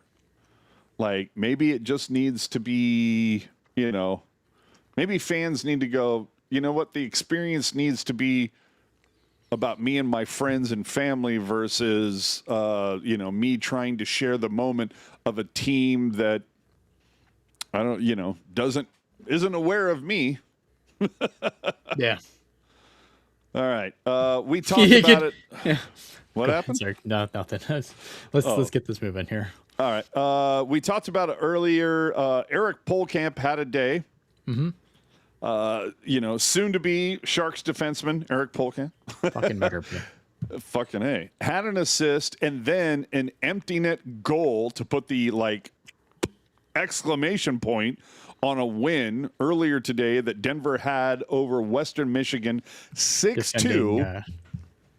Defending champs, by the way. Defending Natties champs. Hey now. And that's after shutting out Cornell 5-0.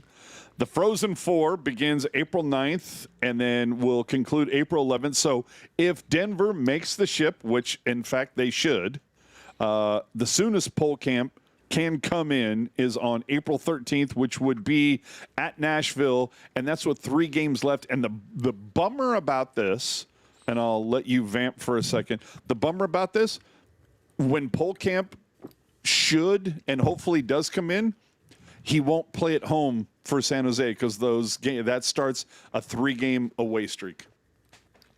Yeah, I mean, obviously that's unfortunate. I think again, like we kind of touched on this earlier, so I know I'm vamping, but again, like this is a situation where I think you absolutely like once he's done playing, the San Jose Sharks need to get pen to paper here. I don't want to see him go back to college for another year at this point. I think he needs to start his pro career at this point. Like he is, again, I think he's a guy who should be able to step into an NHL role immediately. Yeah, I don't know. Like it needs to happen. Jerry coming with $2 super chat. Thank you for super chats again. Super chats help keep the lights on, keeps us ad free. Thanks as usual for the awesome coverage. Thank you, Jerry, for helping to keep us ad free. Beauty Bandit Ian, did you ever show off your new jerseys from San Jose? I did. They are behind me, except for this one. Obviously, this one I already had, but we just have a bunch of we have like. I think I brought home like 6 jerseys or something crazy. So you can kind of see them behind me. I don't want to get up and like go crazy here. Okay. Again, Eric Polkamp they need to get pen to paper with Eric Polkamp. And if it needs to burn a year by letting him play his last 3 games, you absolutely do it. Hell yeah. Anything else you want to hit before I go to the Barracuda? Well, hold on. I'm trying to read some of the notes. What is this about the Canucks did what? I didn't put this in here because. So I didn't put this in here either, and I can tell that neither of us put it in here because the because the text is like not what we usually do. But like I'm willing to like take a look and be like, okay, what the fuck happened? Because I don't know that it can get any worse in Vancouver, but it feels like it could. Yeah. So here's the broad strokes here, because I am aware of this story. The guy who is the host of Locked On Canucks, I think he also works for the province, I believe. He wrote another Locked On person got fucked up. Okay, figures. I guess he wrote a story about one of Aquilini's businesses, and oh jeez, it wasn't a flattering article, and he was basically they pulled his press pass, completely unrelated to the Canucks, but the owner of the Canucks business. Now, I know of this story. I know the broad strokes. It seems like there's more to this story than what we're being told. So there always is. So I don't know if I want to like super like be like, oh, I can't believe Aquilini's such a thin-skinned bitch, which he is. But in this situation, I don't super want to speak on it, just because I kind of looked around on this a little bit just because I was bored, and it seems like you're missing a T-shirt opportunity with that. I can't believe Aquilini is such a thin skin, but no, anyway. Yeah, like I just think it's like it's a situation where I think there's more to this story than just mean thin-skinned bitch kicked guy out of press box. Like there seems to be more to it, so I don't want to super dig into it. They own a lot. Like Marty's saying, they own a lot more than the hockey team.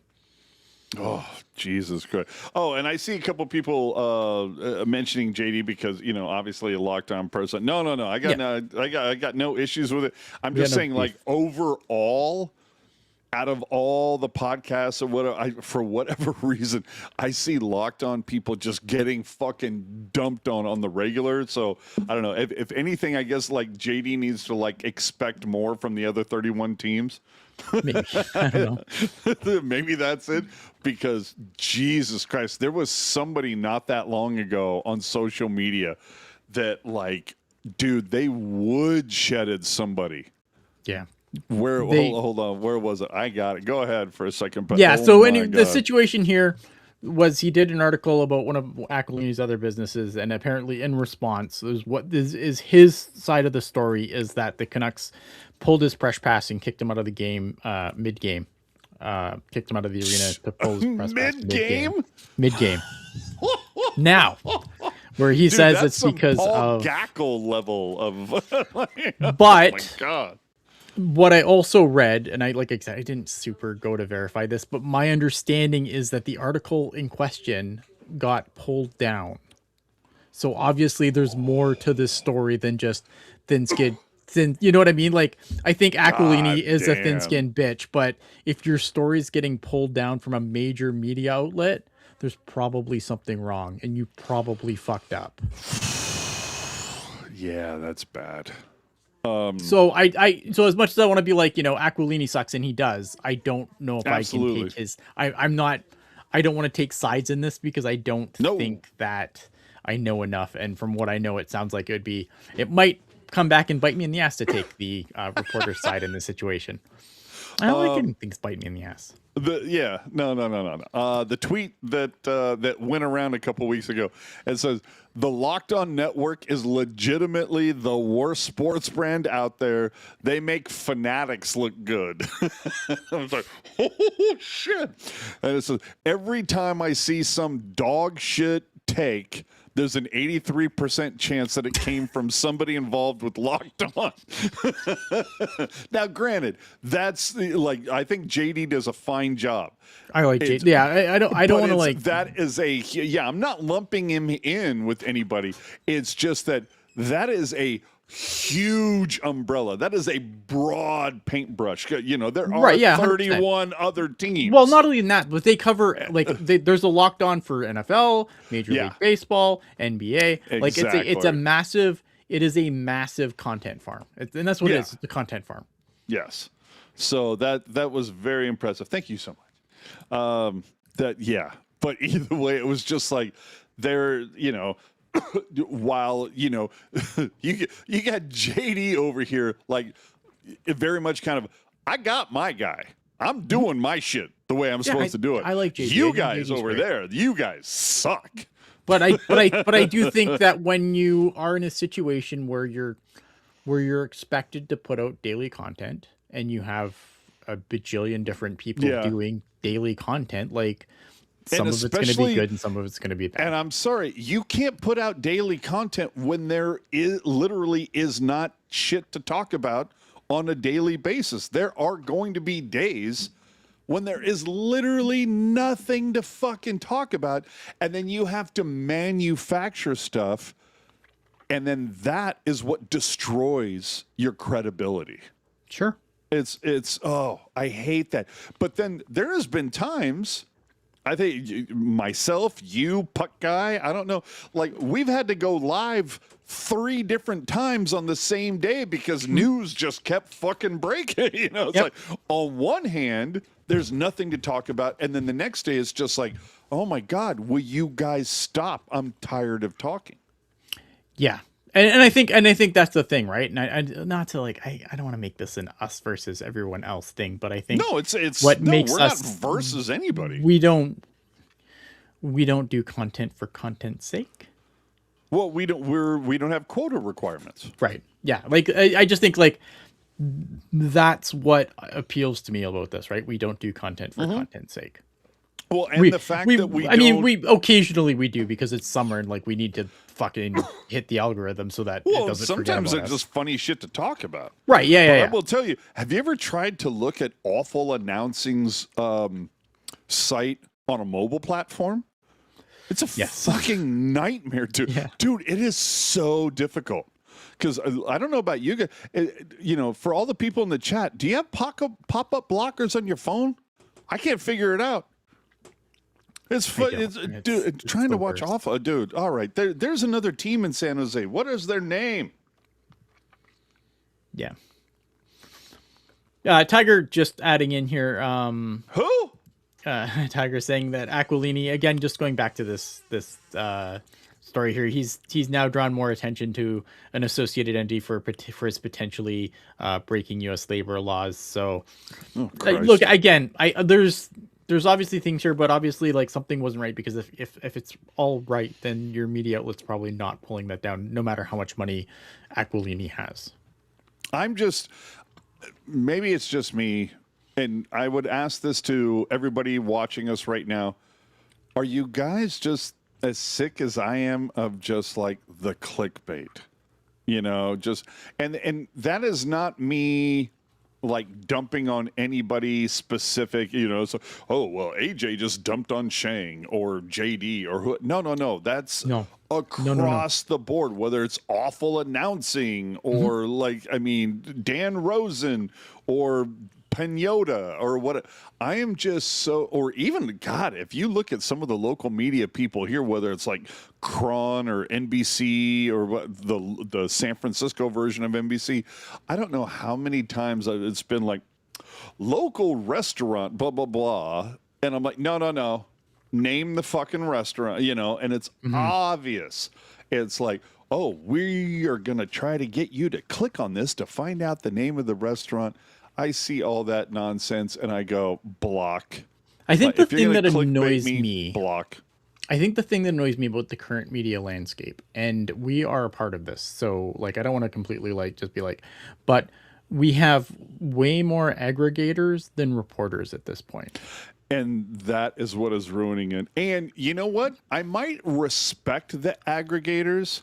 I mean, we're aggregators they- too. We aggregate stuff too. Like we are definitely in the but- aggregation life circle of life. I mean, dude, how many times have we put something in the rundown like, oh, I would like to talk about this thing that I saw on The Athletic? Yeah, 100%. But as far as I know, at least for the Pucknologists, we've always said, here's a story that we saw in The Athletic that we'd like to 100%. talk about. You know, 100%. so it's like Yeah. we credit shit, and I know that there are some, you know, some of the local beat reporters, the scribes, and when I say that, I know because we're part of a Sharks podcast, people are going to go, oh, he's dumping on Max or Shang or Curtis or what. No. When I say locals, I'm talking about the people that also cover the Giants and the 49ers. I'm saying at large, there are people that play the game where it's, you know, local restaurant, local hockey player, local football player. And it's like, just name it, because you know what? If you are writing a good story, if you're diving into it, you can name that, and people are still going to click on it. You don't need to debate them. Yeah. You can build your reputation as, I don't care what the fucking headline is, this person, and I will say to, you know, I'm not trying to glaze Curtis. I feel like Curtis is really good at this. For the most part, I would say 80% of Curtis's work on the Mercury, he does this. He's he a names reporter. Names. Yeah. Well, not he's only a that, beat but he's guy. a reporter. He actually, like, he doesn't, like, yes, he aggregates, obviously, sometimes because that's a part of his job, but he puts out so much content that is 100% his.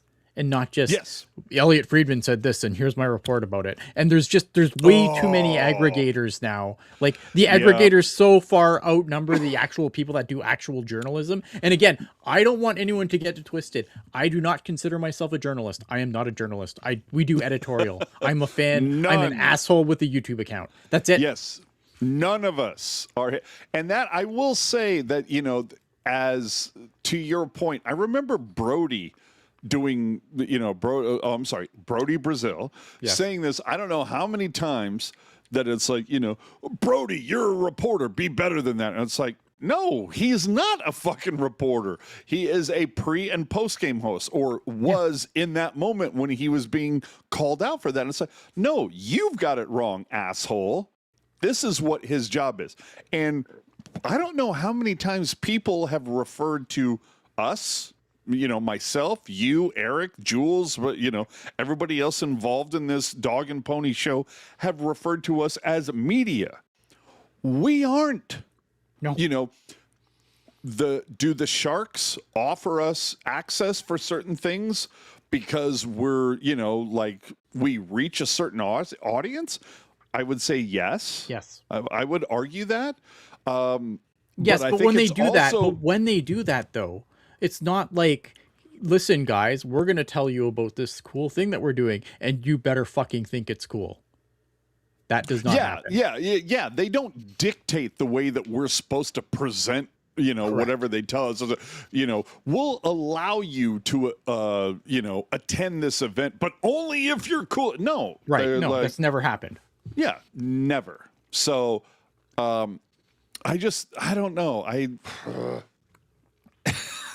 Just What was I seeing- saying? I always thought you guys were. I guess technically we're influencers. I hate that term though, man. I hate that fucking term. hate. No, that's no. I'm a podcaster, dude. Manipulators, not influence, and we're not that either. We are literally fans of a team that you know what? I will break this down for you as quickly and as succinctly as I can. We are all fans Yeah, of a particular sports team that we're was content so creators. 100%. Yeah, we're content creators. yeah, sure. And you know what? I don't even like that term very much. But I will say that the group of us, at least the ones that us, and this isn't a slag on you, Ian, but myself, Eric, Chris, Gentry, this whole passion project began because we were fucking fed up with the fact that we were big Sharks fans and could not turn on local sports talk radio and hear anything about the Sharks. Yeah. So it's like, if they won't talk about it, we will, because we cannot be the only ones that want to discuss Sharks hockey. Yeah. That was pretty much it. And to Eric's point, there was somebody on Reddit a week ago that called us a PR arm to the Sharks. Which is Are you insanity. fucking kidding me? Insanity. We've made the Sharks mad. We've made the Sharks mad at us so many times. Oh, dude. Like, I have literally gotten, we have done a podcast, and I got a phone call the next morning going, what are you talking about with this? Or what, and I'm like, well, that's the way that I experienced it. That's the way other fans have experienced it. Please do me a favor. Explain to me how we're getting it wrong or what we don't know enough about that and to a certain point, let's be honest, if we aren't aware of it, maybe that's on you guys for not, sharing the knowledge. Yeah. Yeah, and Beauty Bandit, I think it also, again, it's aggregation, right? Too many people reporting from outside the room. So I heard from this guy who talked to this player who said, no, and I completely agree. Burge asking, Gentry, is that Hockey Jerk's real name? No, Hockey Jerk is not Gentry. Gentry was one of the original people on the show. He's just no longer on the show by his own choice. Yes. But I will say, hold on. What was that previous comment before that? It reminded me of something. What was it? Yeah. The too many people. Okay. So the point being, how many times have you seen a reporter? And again, this is not me slamming any of the Sharks reporters, anybody. I'm not saying anything specific. I'm just saying at large, all the beat reporters, whether it's Pagnotta or Rosen, Friedman, to be honest, those guys don't go down that road. But how many times have you seen somebody put sources say? Mm-hmm. Like, it's just funny because that is such I don't know. It's a fun umbrella. Like, it almost feels like you could just almost put anything out into the ether. Sources say, And granted, I mean, you have to have it right for the most part, but I don't know. Yeah. I mean, wait a minute. Hold on. Wait a minute. Okay. Go ahead. I'll get there. Best thing about here is that you guys are real fans. So you guys have real reactions when it's bad. You guys are upset, just like us. When it's good, you're excited, just like we are. Yeah, I mean that's the whole idea, right? Yeah. And people asking if there's no love for Rocket. We have love for Rocket. Absolutely. I thought when Rocket was at her best, I thought she was probably one of the best of us. Yeah, I love Rocket. I love Rocket. I miss her all the time. Who was it was you, Rocket? I'm sorry, what was the gentleman from Vegas? Wendell. Yeah. Oh my God. I will never forget when I got a DM from you back when you, Wendell, and Rocket had your teal tinted thing going on, and you're like, hey, would you join us? And I was just I remember thinking, oh my God, somebody's asking me to be on their podcast. I made it. Like people know who the fuck I am, you know. And I still have the recording of that first like podcast that we all did together. And I have it somewhere, yeah. oh, dude, it was so much fun. But then what was it? Like a few weeks later, a couple months later, whatever, I posted that I had doubts about the success of a hockey team in Vegas. And now, granted, I was proven completely wrong. But holy crap, did Wendell fucking take me out to the woodshed about that? He sure did. He sure did. Yeah, and then, so yeah. I mean, for those that need a Teal Town history lesson, originally it was the show was originally Puck Guy, AJ, Chris, JWS, and Gentry. Rocket, me, Landy joined a little bit after, and then Hockey Jerk Troy. We've had a pretty rotating cast ever since, and for the most part, everyone who's like is not here anymore. Generally, that's been on good terms. Like, so I'm not here to talk shit about anyone who's except for that done one that guy. Previously. Except for that one guy, I don't know his name, but no. And I would even can you put that quote back up there for a hot second? Which one? Sorry. The one that was a rocket came in a year later. What Puck Guy posted? Oh, what Puck Guy posted? Let me get to. Yeah, the rocket came in a year later. It was originally. And I would take that a step further. It was originally Puck Guy and Gentry. Yeah. You know, I think me and Chris kind of like, I don't know. I think like elbowed Eric at like a tweet up. Remember those tweet ups? We had a tweet up, and I think myself or Chris or whatever, we like elbowed Eric, and it was just like, you know, hey, you two aren't the only ones that want to talk about Sharks hockey and have access to, like, you know, video cameras and microphones. Oh, Jesus Christ. Slushy Jake is coming up into the chat. Oh, my All right, God. that's a time that it's, yeah, we got to talk about Barracuda now. Let's all right. I was going to say, I really Holy need to get this thing shit. back on the rails here. Jeez, All right. Slushy. You mean Slurpy Joe? Oh, my God.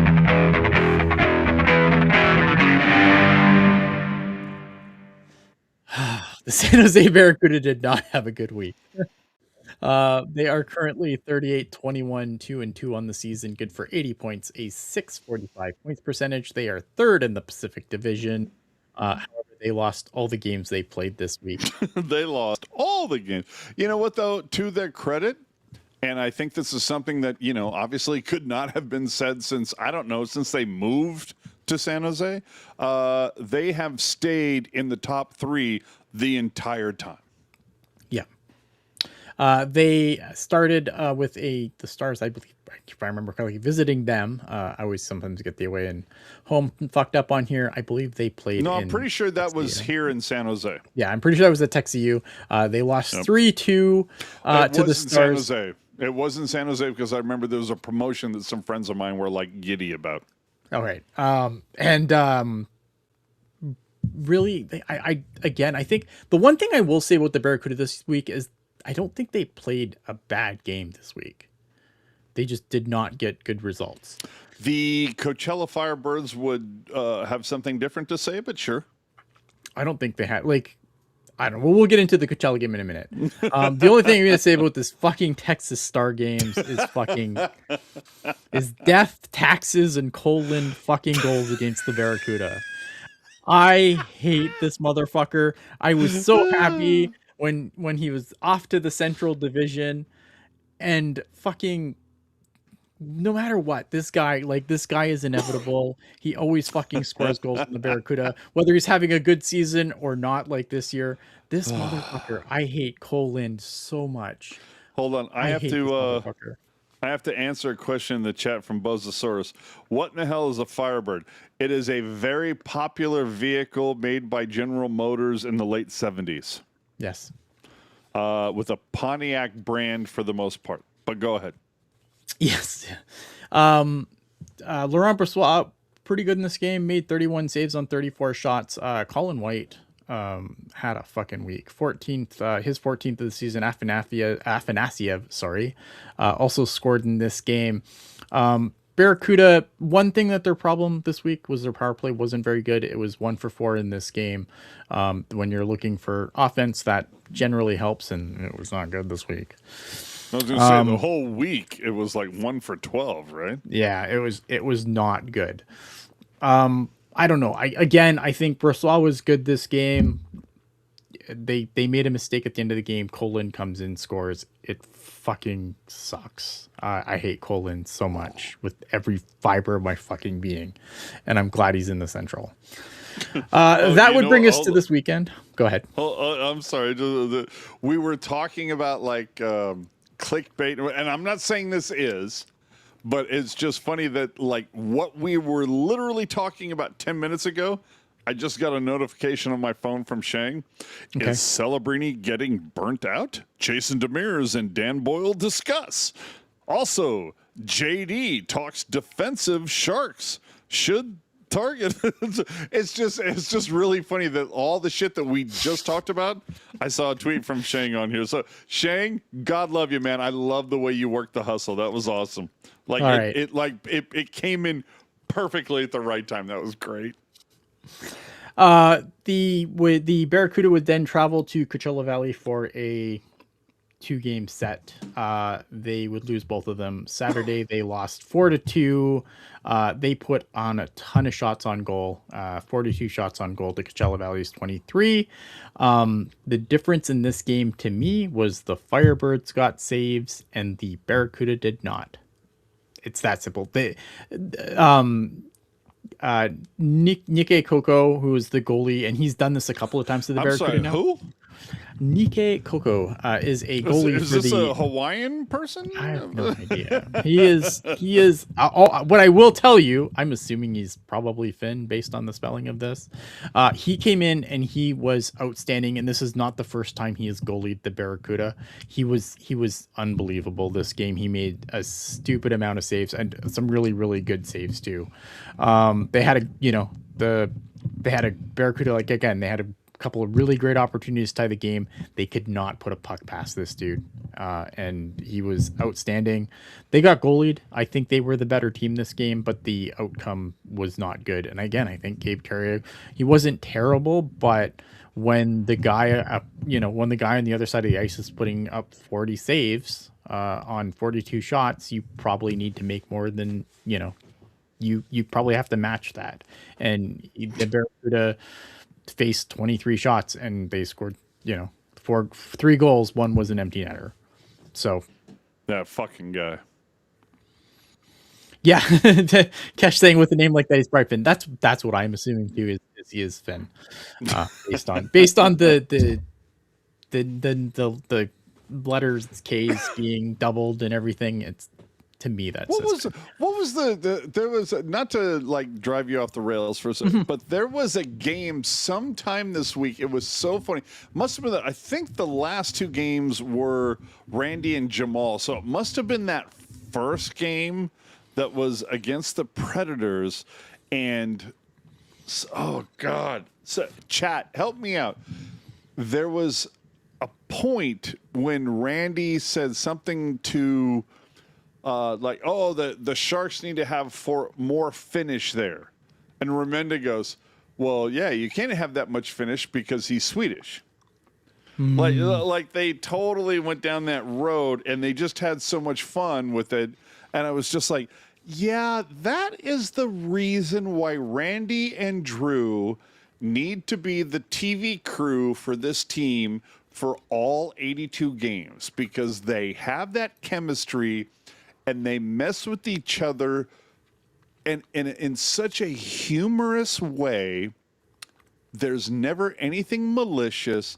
They always enjoy each other's company. I will never forget a couple years ago, and this was during COVID when nobody was in the stands, and I will never forget, there was a game that the Sharks were playing, and the Sharks were not, it was bad. And they had given up like their third straight giveaway within like, I don't know, 20 seconds, it felt like. Probably 2 minutes. But and I have it recorded somewhere because Randy goes, oh, my, and the Sharks, have their third giveaway in the last 90 seconds. You're pulling your hair out if you have any. And then Drew goes, oh, come on, man. What are you doing? All right, let's get the Barracuda done here because we are running really long. I'm sorry. That's It's okay. just so funny. The Barracuda lost another game by a 4-1 score today just before we came on. Colin White again getting the lone goal for the Barracuda. Again, power play, big issue in this game. You need offense and you go over 5.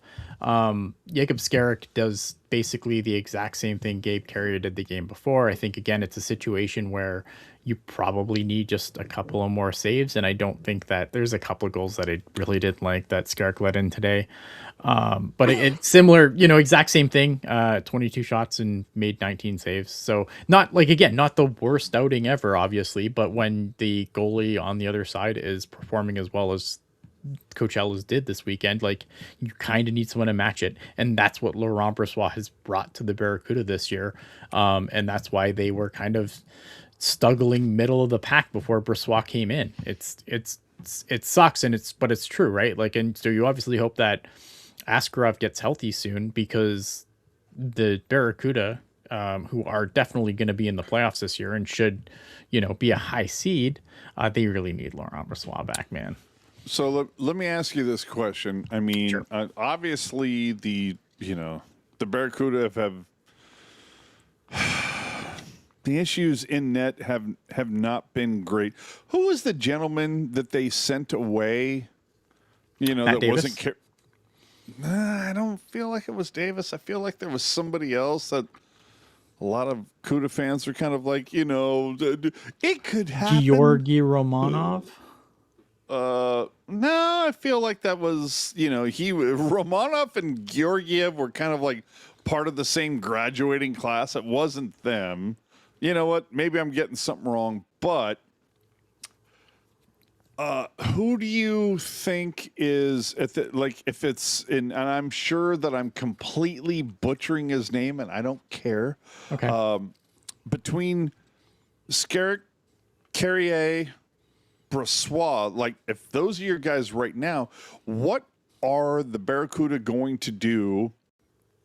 What's it going to look like in October? Is it a case of Raven? No. Raven Nevermore? Is No. he? No? No, because he's going to college, and so is Christian Kirsch. This team has no reinforcements coming in next year. So, all right. And that's fine. As a Barracuda fan, obviously not the most confidence inspiring, but you're telling me I think it's a situation where you're going to send, I think probably Skarek's probably not back. Brossoit's probably not back, just because he's probably going to look for a situation where he can get up into the he can NHL. finish his career. Yeah, he can finish his career trying to get something. Yeah, I'm looking at Brossoit is 33, Skarek is 26, Carrier is 25. Yes. So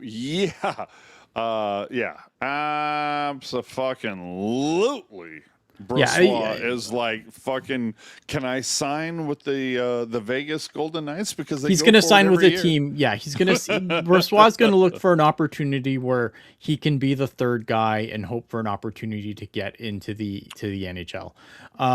So that I would say Jacob Skarek's not going to be back. Gabe Carrier probably is, and it's probably going to be between him and Matt Davis, who's been really good in the ECHL. He was okay in the couple of games that he had in the AHL, but I think it's a situation where that's a big jump in play. So I think you're gonna when does Raven get here, and why is it gonna take so long? And this is not me asking this as a total idiot. It is me asking this because there are people that just want to know the answer.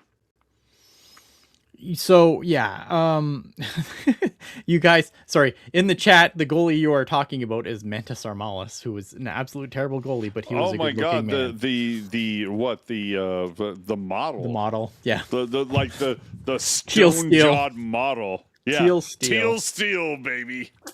Not a great goalie. Good But looking hey, dude, though. you know what? I'll Looked give him great credit. in a pair of underwear, right? Yeah, yeah. So both Christian Kirsch and Joshua Ravensbergen are the other drafted goalies in the system. They are both going to the NCAA next year. How long they stay in the NCAA, I don't know. But okay, let me ask you this question: you have to see, and this is something that I feel like. I don't know, and I'm not trying to dump on anyway. See, and that's the thing drives me crazy when we do this podcast is that if you say, it's the whole thing of I really like apples. The next morning, I look on Twitter. Why do you hate oranges? And I'm like, I never said that. My thing is, I feel like the Sharks. If you look at the progression of the forwards. It's Misa, it's Celebrini, it's Smith, it's it's all Chernyshov and like, oh my gosh, Eklund and there are, I would argue, a couple pieces down with the Barracuda forward wise. Like Cam one, Quentin Musty. Look at that motherfucker! Oh, look what he's gonna do! Like you get excited. On the goalie front, it's like, oh my God, you got Nettie, the serviceable veteran backup. You've got Askarov, who is clearly looking for every opportunity to say, I will be the like he's gonna.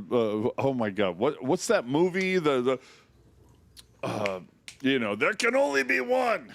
Highlander. Yeah, Highlander. He's there can only be one.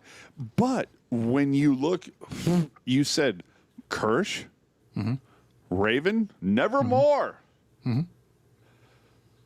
What does that tell you? What is the one position for the Sharks that we haven't mentioned? Defense. Exactly. So I mean, they still got Luca Cagnoni. I think Luca Cagnoni is I think there's a player there. Yeah, but why? Okay, now let me ask you this, and this is not me being an asshole saying, Ian, explain. No, this is me just asking, why has Cagnoni not gotten the call? He hasn't been called up all year, right? Sam Dickinson. That's the answer. I mean, that's the answer, right? Because and you have Sam Dickinson who doesn't get power play time. Right. So if you bring up Luke Cagnoni, it's the same thing. They're not going to put him on the power play over what they're running now, which is absolutely fucking insane. But that's the answer. That's just because I love Luke Cagnoni, but Sam Dickinson has a way higher ceiling. So yeah, no, and I completely agree with you. But he's not 6'2", yeah. Yeah, he's not 6'2". I'm sorry. How old is Mark Edward, or how tall is Mark Edward Vlasic? Like 5'11" on a good day with skates on. But he was good. But he had his moment. But he shut down. Yeah. Who was? Oh my God, I'm trying to remember. What was the guy? Sakic. Oh, that's right. Mark Edward Vlasic. You know why? It's because he shut down Peter Forsberg. Yeah, when he was back at in the 2000s, peak of his powers, he was the peak of his With the peak of his powers, he was one of the best shutdown defensemen in the league. Absolutely. Period. He is what Jacob Slavin is now. Yes, but I love the fact that very much comes off as kind of like, he's 6'1". When Vlasic was a Sith Lord among the galaxy, he was. All right, how are we going to get the Sharks into the playoffs this week? We're not. We can just talk down quick for the Barracuda. Oh, we're still doing that. Okay. Yeah. People like it. People Go like ahead. it. I want to help them. Obviously, look at Colin White's the answer this week. Goals in all 3 games. It comes back from a really gnarly injury that I didn't think we'd see him back as nearly as quick as we did. Comes back and hasn't missed a beat. Like, he's been fantastic. Stock down the goaltending again, because I think they just got out-dueled, and while they weren't terrible, sometimes you just need a fucking save. Right? Fucking Stock A. down also power play. Power play was not good this week and was a big difference between winning and losing. You score a couple goals on the power play, and you're right back in these games. Actually, in the last game that I forgot to mention, late in the game, before it was the fourth goal was an empty netter, but it was 3-1, and I believe it was Afanasiev had a penalty shot and was denied. But like, you want to talk about situations where you can change a game, that's one of them. Completely All right. agree. Let's get to the schedule here. If what's old is new, the next game we play, we are playing the St. Louis Blues again. What's At old is new again. What's old is new. Yes, and the shorthanded goal was atrocious. St. Louis will be game 1. All these games are at SAP Center, by the way. Then they will play the Anaheim Ducks, the Toronto Maple Leafs, and then the Nashville Predators in what'll be the most important game of the season, part 2. Oh, and I should put it in here. Let's see. So if you're going to SAP Center tomorrow for the game against the St. Louis Blues, come by, say hi. I'm going to be walking around there. I would love it when people say hi. And then on April 2nd against the Leafs, which is Pride Night, fuck yeah, I'll be there too. So if anybody sees me, give it up, hey, AJ, your podcast sucks. I'll be like, yeah, cool. Yeah. So the St. Louis Blues are obviously not good this year, 7th in the Central. No, but they're only hot good when lately. They're awesome when they play the Sharks. They are awesome when they play the Sharks. They have won their last 4. Anaheim is currently first in the Pacific, trying to lock up that seed. They are 6-3-1 in their last 10, but they lost their last game. Toronto is a shit show. They are 7th in the Atlantic Division. That's probably where Bruce Cassidy's going, if we're going to be completely honest. Pisses me off so much. Yeah, they are 4-4-2 in their last 10. They have also lost their last game. Nashville, who was really hot when they beat us, they have not won since. They are 6-3-1 in their last 10, but they have lost their last, I think, 3 now, right? Is that called San Jose Fever? It is San Jose Fever, I think. I don't know. Puck Guy also noting that the St. Louis Blues game is going to be on NBC Sports Plus Monday, so hopefully that works out. Oh, what? Anaheim is on the TNT? Yeah. Toronto? Oh, my fucking God. And so, what? And how does that, the what is it? The goal song, right? What is it?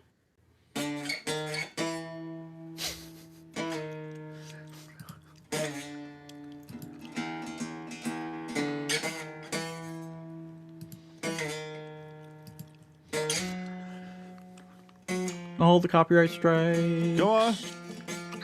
Da-na-na-na-na. Copyright strike. Copyright strike. Come on. See, there you go. All right. See, I can invert those chords. We all have a beautiful song. All right. And for the San Jose Barracuda, apparently Texas is the new Wednesday opponent. I believe they played other games. What against San Diego. did San Diego like file a claim? Yeah, apparently. It's the Texas Stars again on Wednesday. These are, as far as I know, all in TexU. Then they will Very play weird. the second seeded Colorado Eagles this weekend. Those will be some tough games. So the Barracuda are going to need to get back into the winning column. The schedule this week is not helpful for that. It's huge. Fucking Huge. And yeah, I mean, that brings us to the end of our show, mercifully. Any Yeah, final but- thoughts before I get us out of here? No, I want to.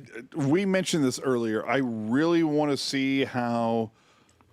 I really want to see how the Barracuda treat the last couple weeks of their season versus the NHL season. There are clearly some help that the Barracuda will need. But I think, as much as you and I have discussed the Barracuda this year, Yeah. you have to be impressed with the way that they have dealt with the call-ups. And, they've been here and there and blah, blah, blah. But, I mean, seriously, not nearly as bad as last year. It was just like, oh, you had 2 good games in a row? Go to the Sharks. Like, it hasn't been like that. Yeah. But I feel like, excuse me, tell me that, like, there's a couple players on this team right now, between now and over the course of the playoffs.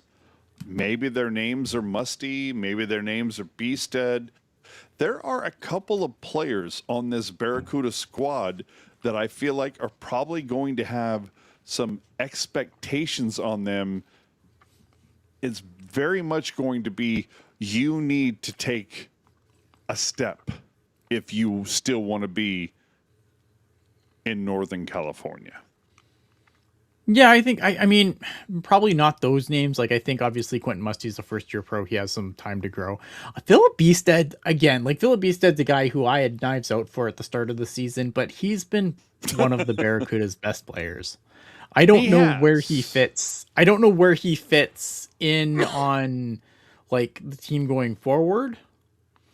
But he has, like, because I don't think there's no top 6 potential in Philip Beasted, but I think he could be a pretty decent third line center, maybe. And On a that's all contender, we're though, I looking don't for. know. Yeah. But that's all we're looking for. And it's so if you're, like, if we are literally looking towards the future, it's going to be Celebrini Smith, somebody. It's going to be Misa Chernyshov, somebody. I still think Celebrini with Chernyshov and Smith. Sure. Like, I think and that's fine. I have no problem with the idea of Celebrini, Smith, Chernyshov. I have no problem with that.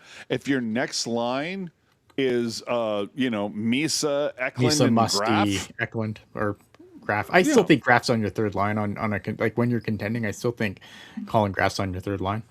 Sure. But it's okay. So that bottom, that bottom 6, I don't know that we're like I don't know that anybody is that married to the name of William Eklund. And that's not to say that he's not a good player, but I've said this before, I think like a month or so ago, where I look at him similar to a Jeff Friesen kind of a player, where good player, he's got good wheels. Is he the guy that you really want to be on the forward end of a breakaway? I'm not sure. He has a really it's a really good job at, like, hitting the fucking opposing goaltender center mass. You don't want that. Yeah. But if he's going to lead you to getting a really solid defensive piece on the blue line, absolutely. But the thing that I will appreciate about Mike Greer and everything he's done is, if I remember correctly, William Eklund, not a Mike Greer era choice. So let's see what happens since then, but there are some pieces that I feel like the Sharks are forward-wise. Mm-hmm. I love it. Defensively on the blue line, I want to punch you. I want to punch you in the dick. But that's just me. Go ahead. Yeah, just to quickly just to quickly just hit some stuff in the chat here. I really Oh, want to get out of here. what do the Barracuda have going on this week too? The Barracuda, I just went through it. One game Wow. against the Stars and 2 games against the Colorado Eagles. Is Larry that saying all should have here? stop check. Yes, as far as I know, they're all at text you. Okay, I'd have just to double making check sure. my calendar, but I'm Making pretty sure. sure. Should have stop check be in the HL? I think Zacho stop check's been fine. Zacho stop check's another guy had knives out for really hard, and I think he's been fine on the 4th line, man. I was gonna say, yeah, this is a guy, and this is something that I've complained about so many times with Warsaw. A stop check deployed perfectly. Yeah, I think I like Zach. He's fine. Yep, me too. All right. Let me get us out of here. Yeah. Of course, if you missed this or you want to watch this again, you can find everything we do at tealtownusa.com. If you are watching this for the first time and you're going, man, I love this, but I'd really much rather it on my phone in audio format. Good news. We're a fucking podcast. You can get us anywhere you get your podcasts. If you're here on YouTube and you're watching this after the fact, you didn't get your chance to, put something into the chat, you can always leave us a comment. I read all the comments. And I generally respond when appropriate. So if you When want to you're keep not the a conversation, dick. yeah, when I'm not a dick, I try No, not to I be a meant dick. the person commenting. Oh, yeah, maybe. I don't know. If you want to keep the conversation going in the comment section is the place to do that. If you are new here, you should also subscribe if you liked what you saw, because we do this all the time. If you're feeling super, super hardcore about it, you can hit the bell. The bell will notify you whenever we go live. When do we go live? Well, we go live after every game. We do a little show after dark. Whenever news breaks, we fix it. And you can find us every Sunday during the season here at 6 p.m. Pacific, 9 Eastern. And and then you'll be notified whenever we go live. Hit the like button. Don't be a jerk. And that's it. That is Don't be a it. hockey jerk. Yeah, don't be a jerk, man. All right. That is that. We will see you next week after another weeks of Sharks hockey. Hopefully we are going to talk about some good stuff. Maybe we'll be Dude, talking about 6 craft straight position. points. 6 straight points. Maybe we'll be in. Maybe we'll be out. It's a win-win. It's a win-win at this point, man. But let's be honest. Between now and next week, we're going to be watching how the Sharks do. We're also going to be kind of giving that horse eye. How's John Tortorella doing?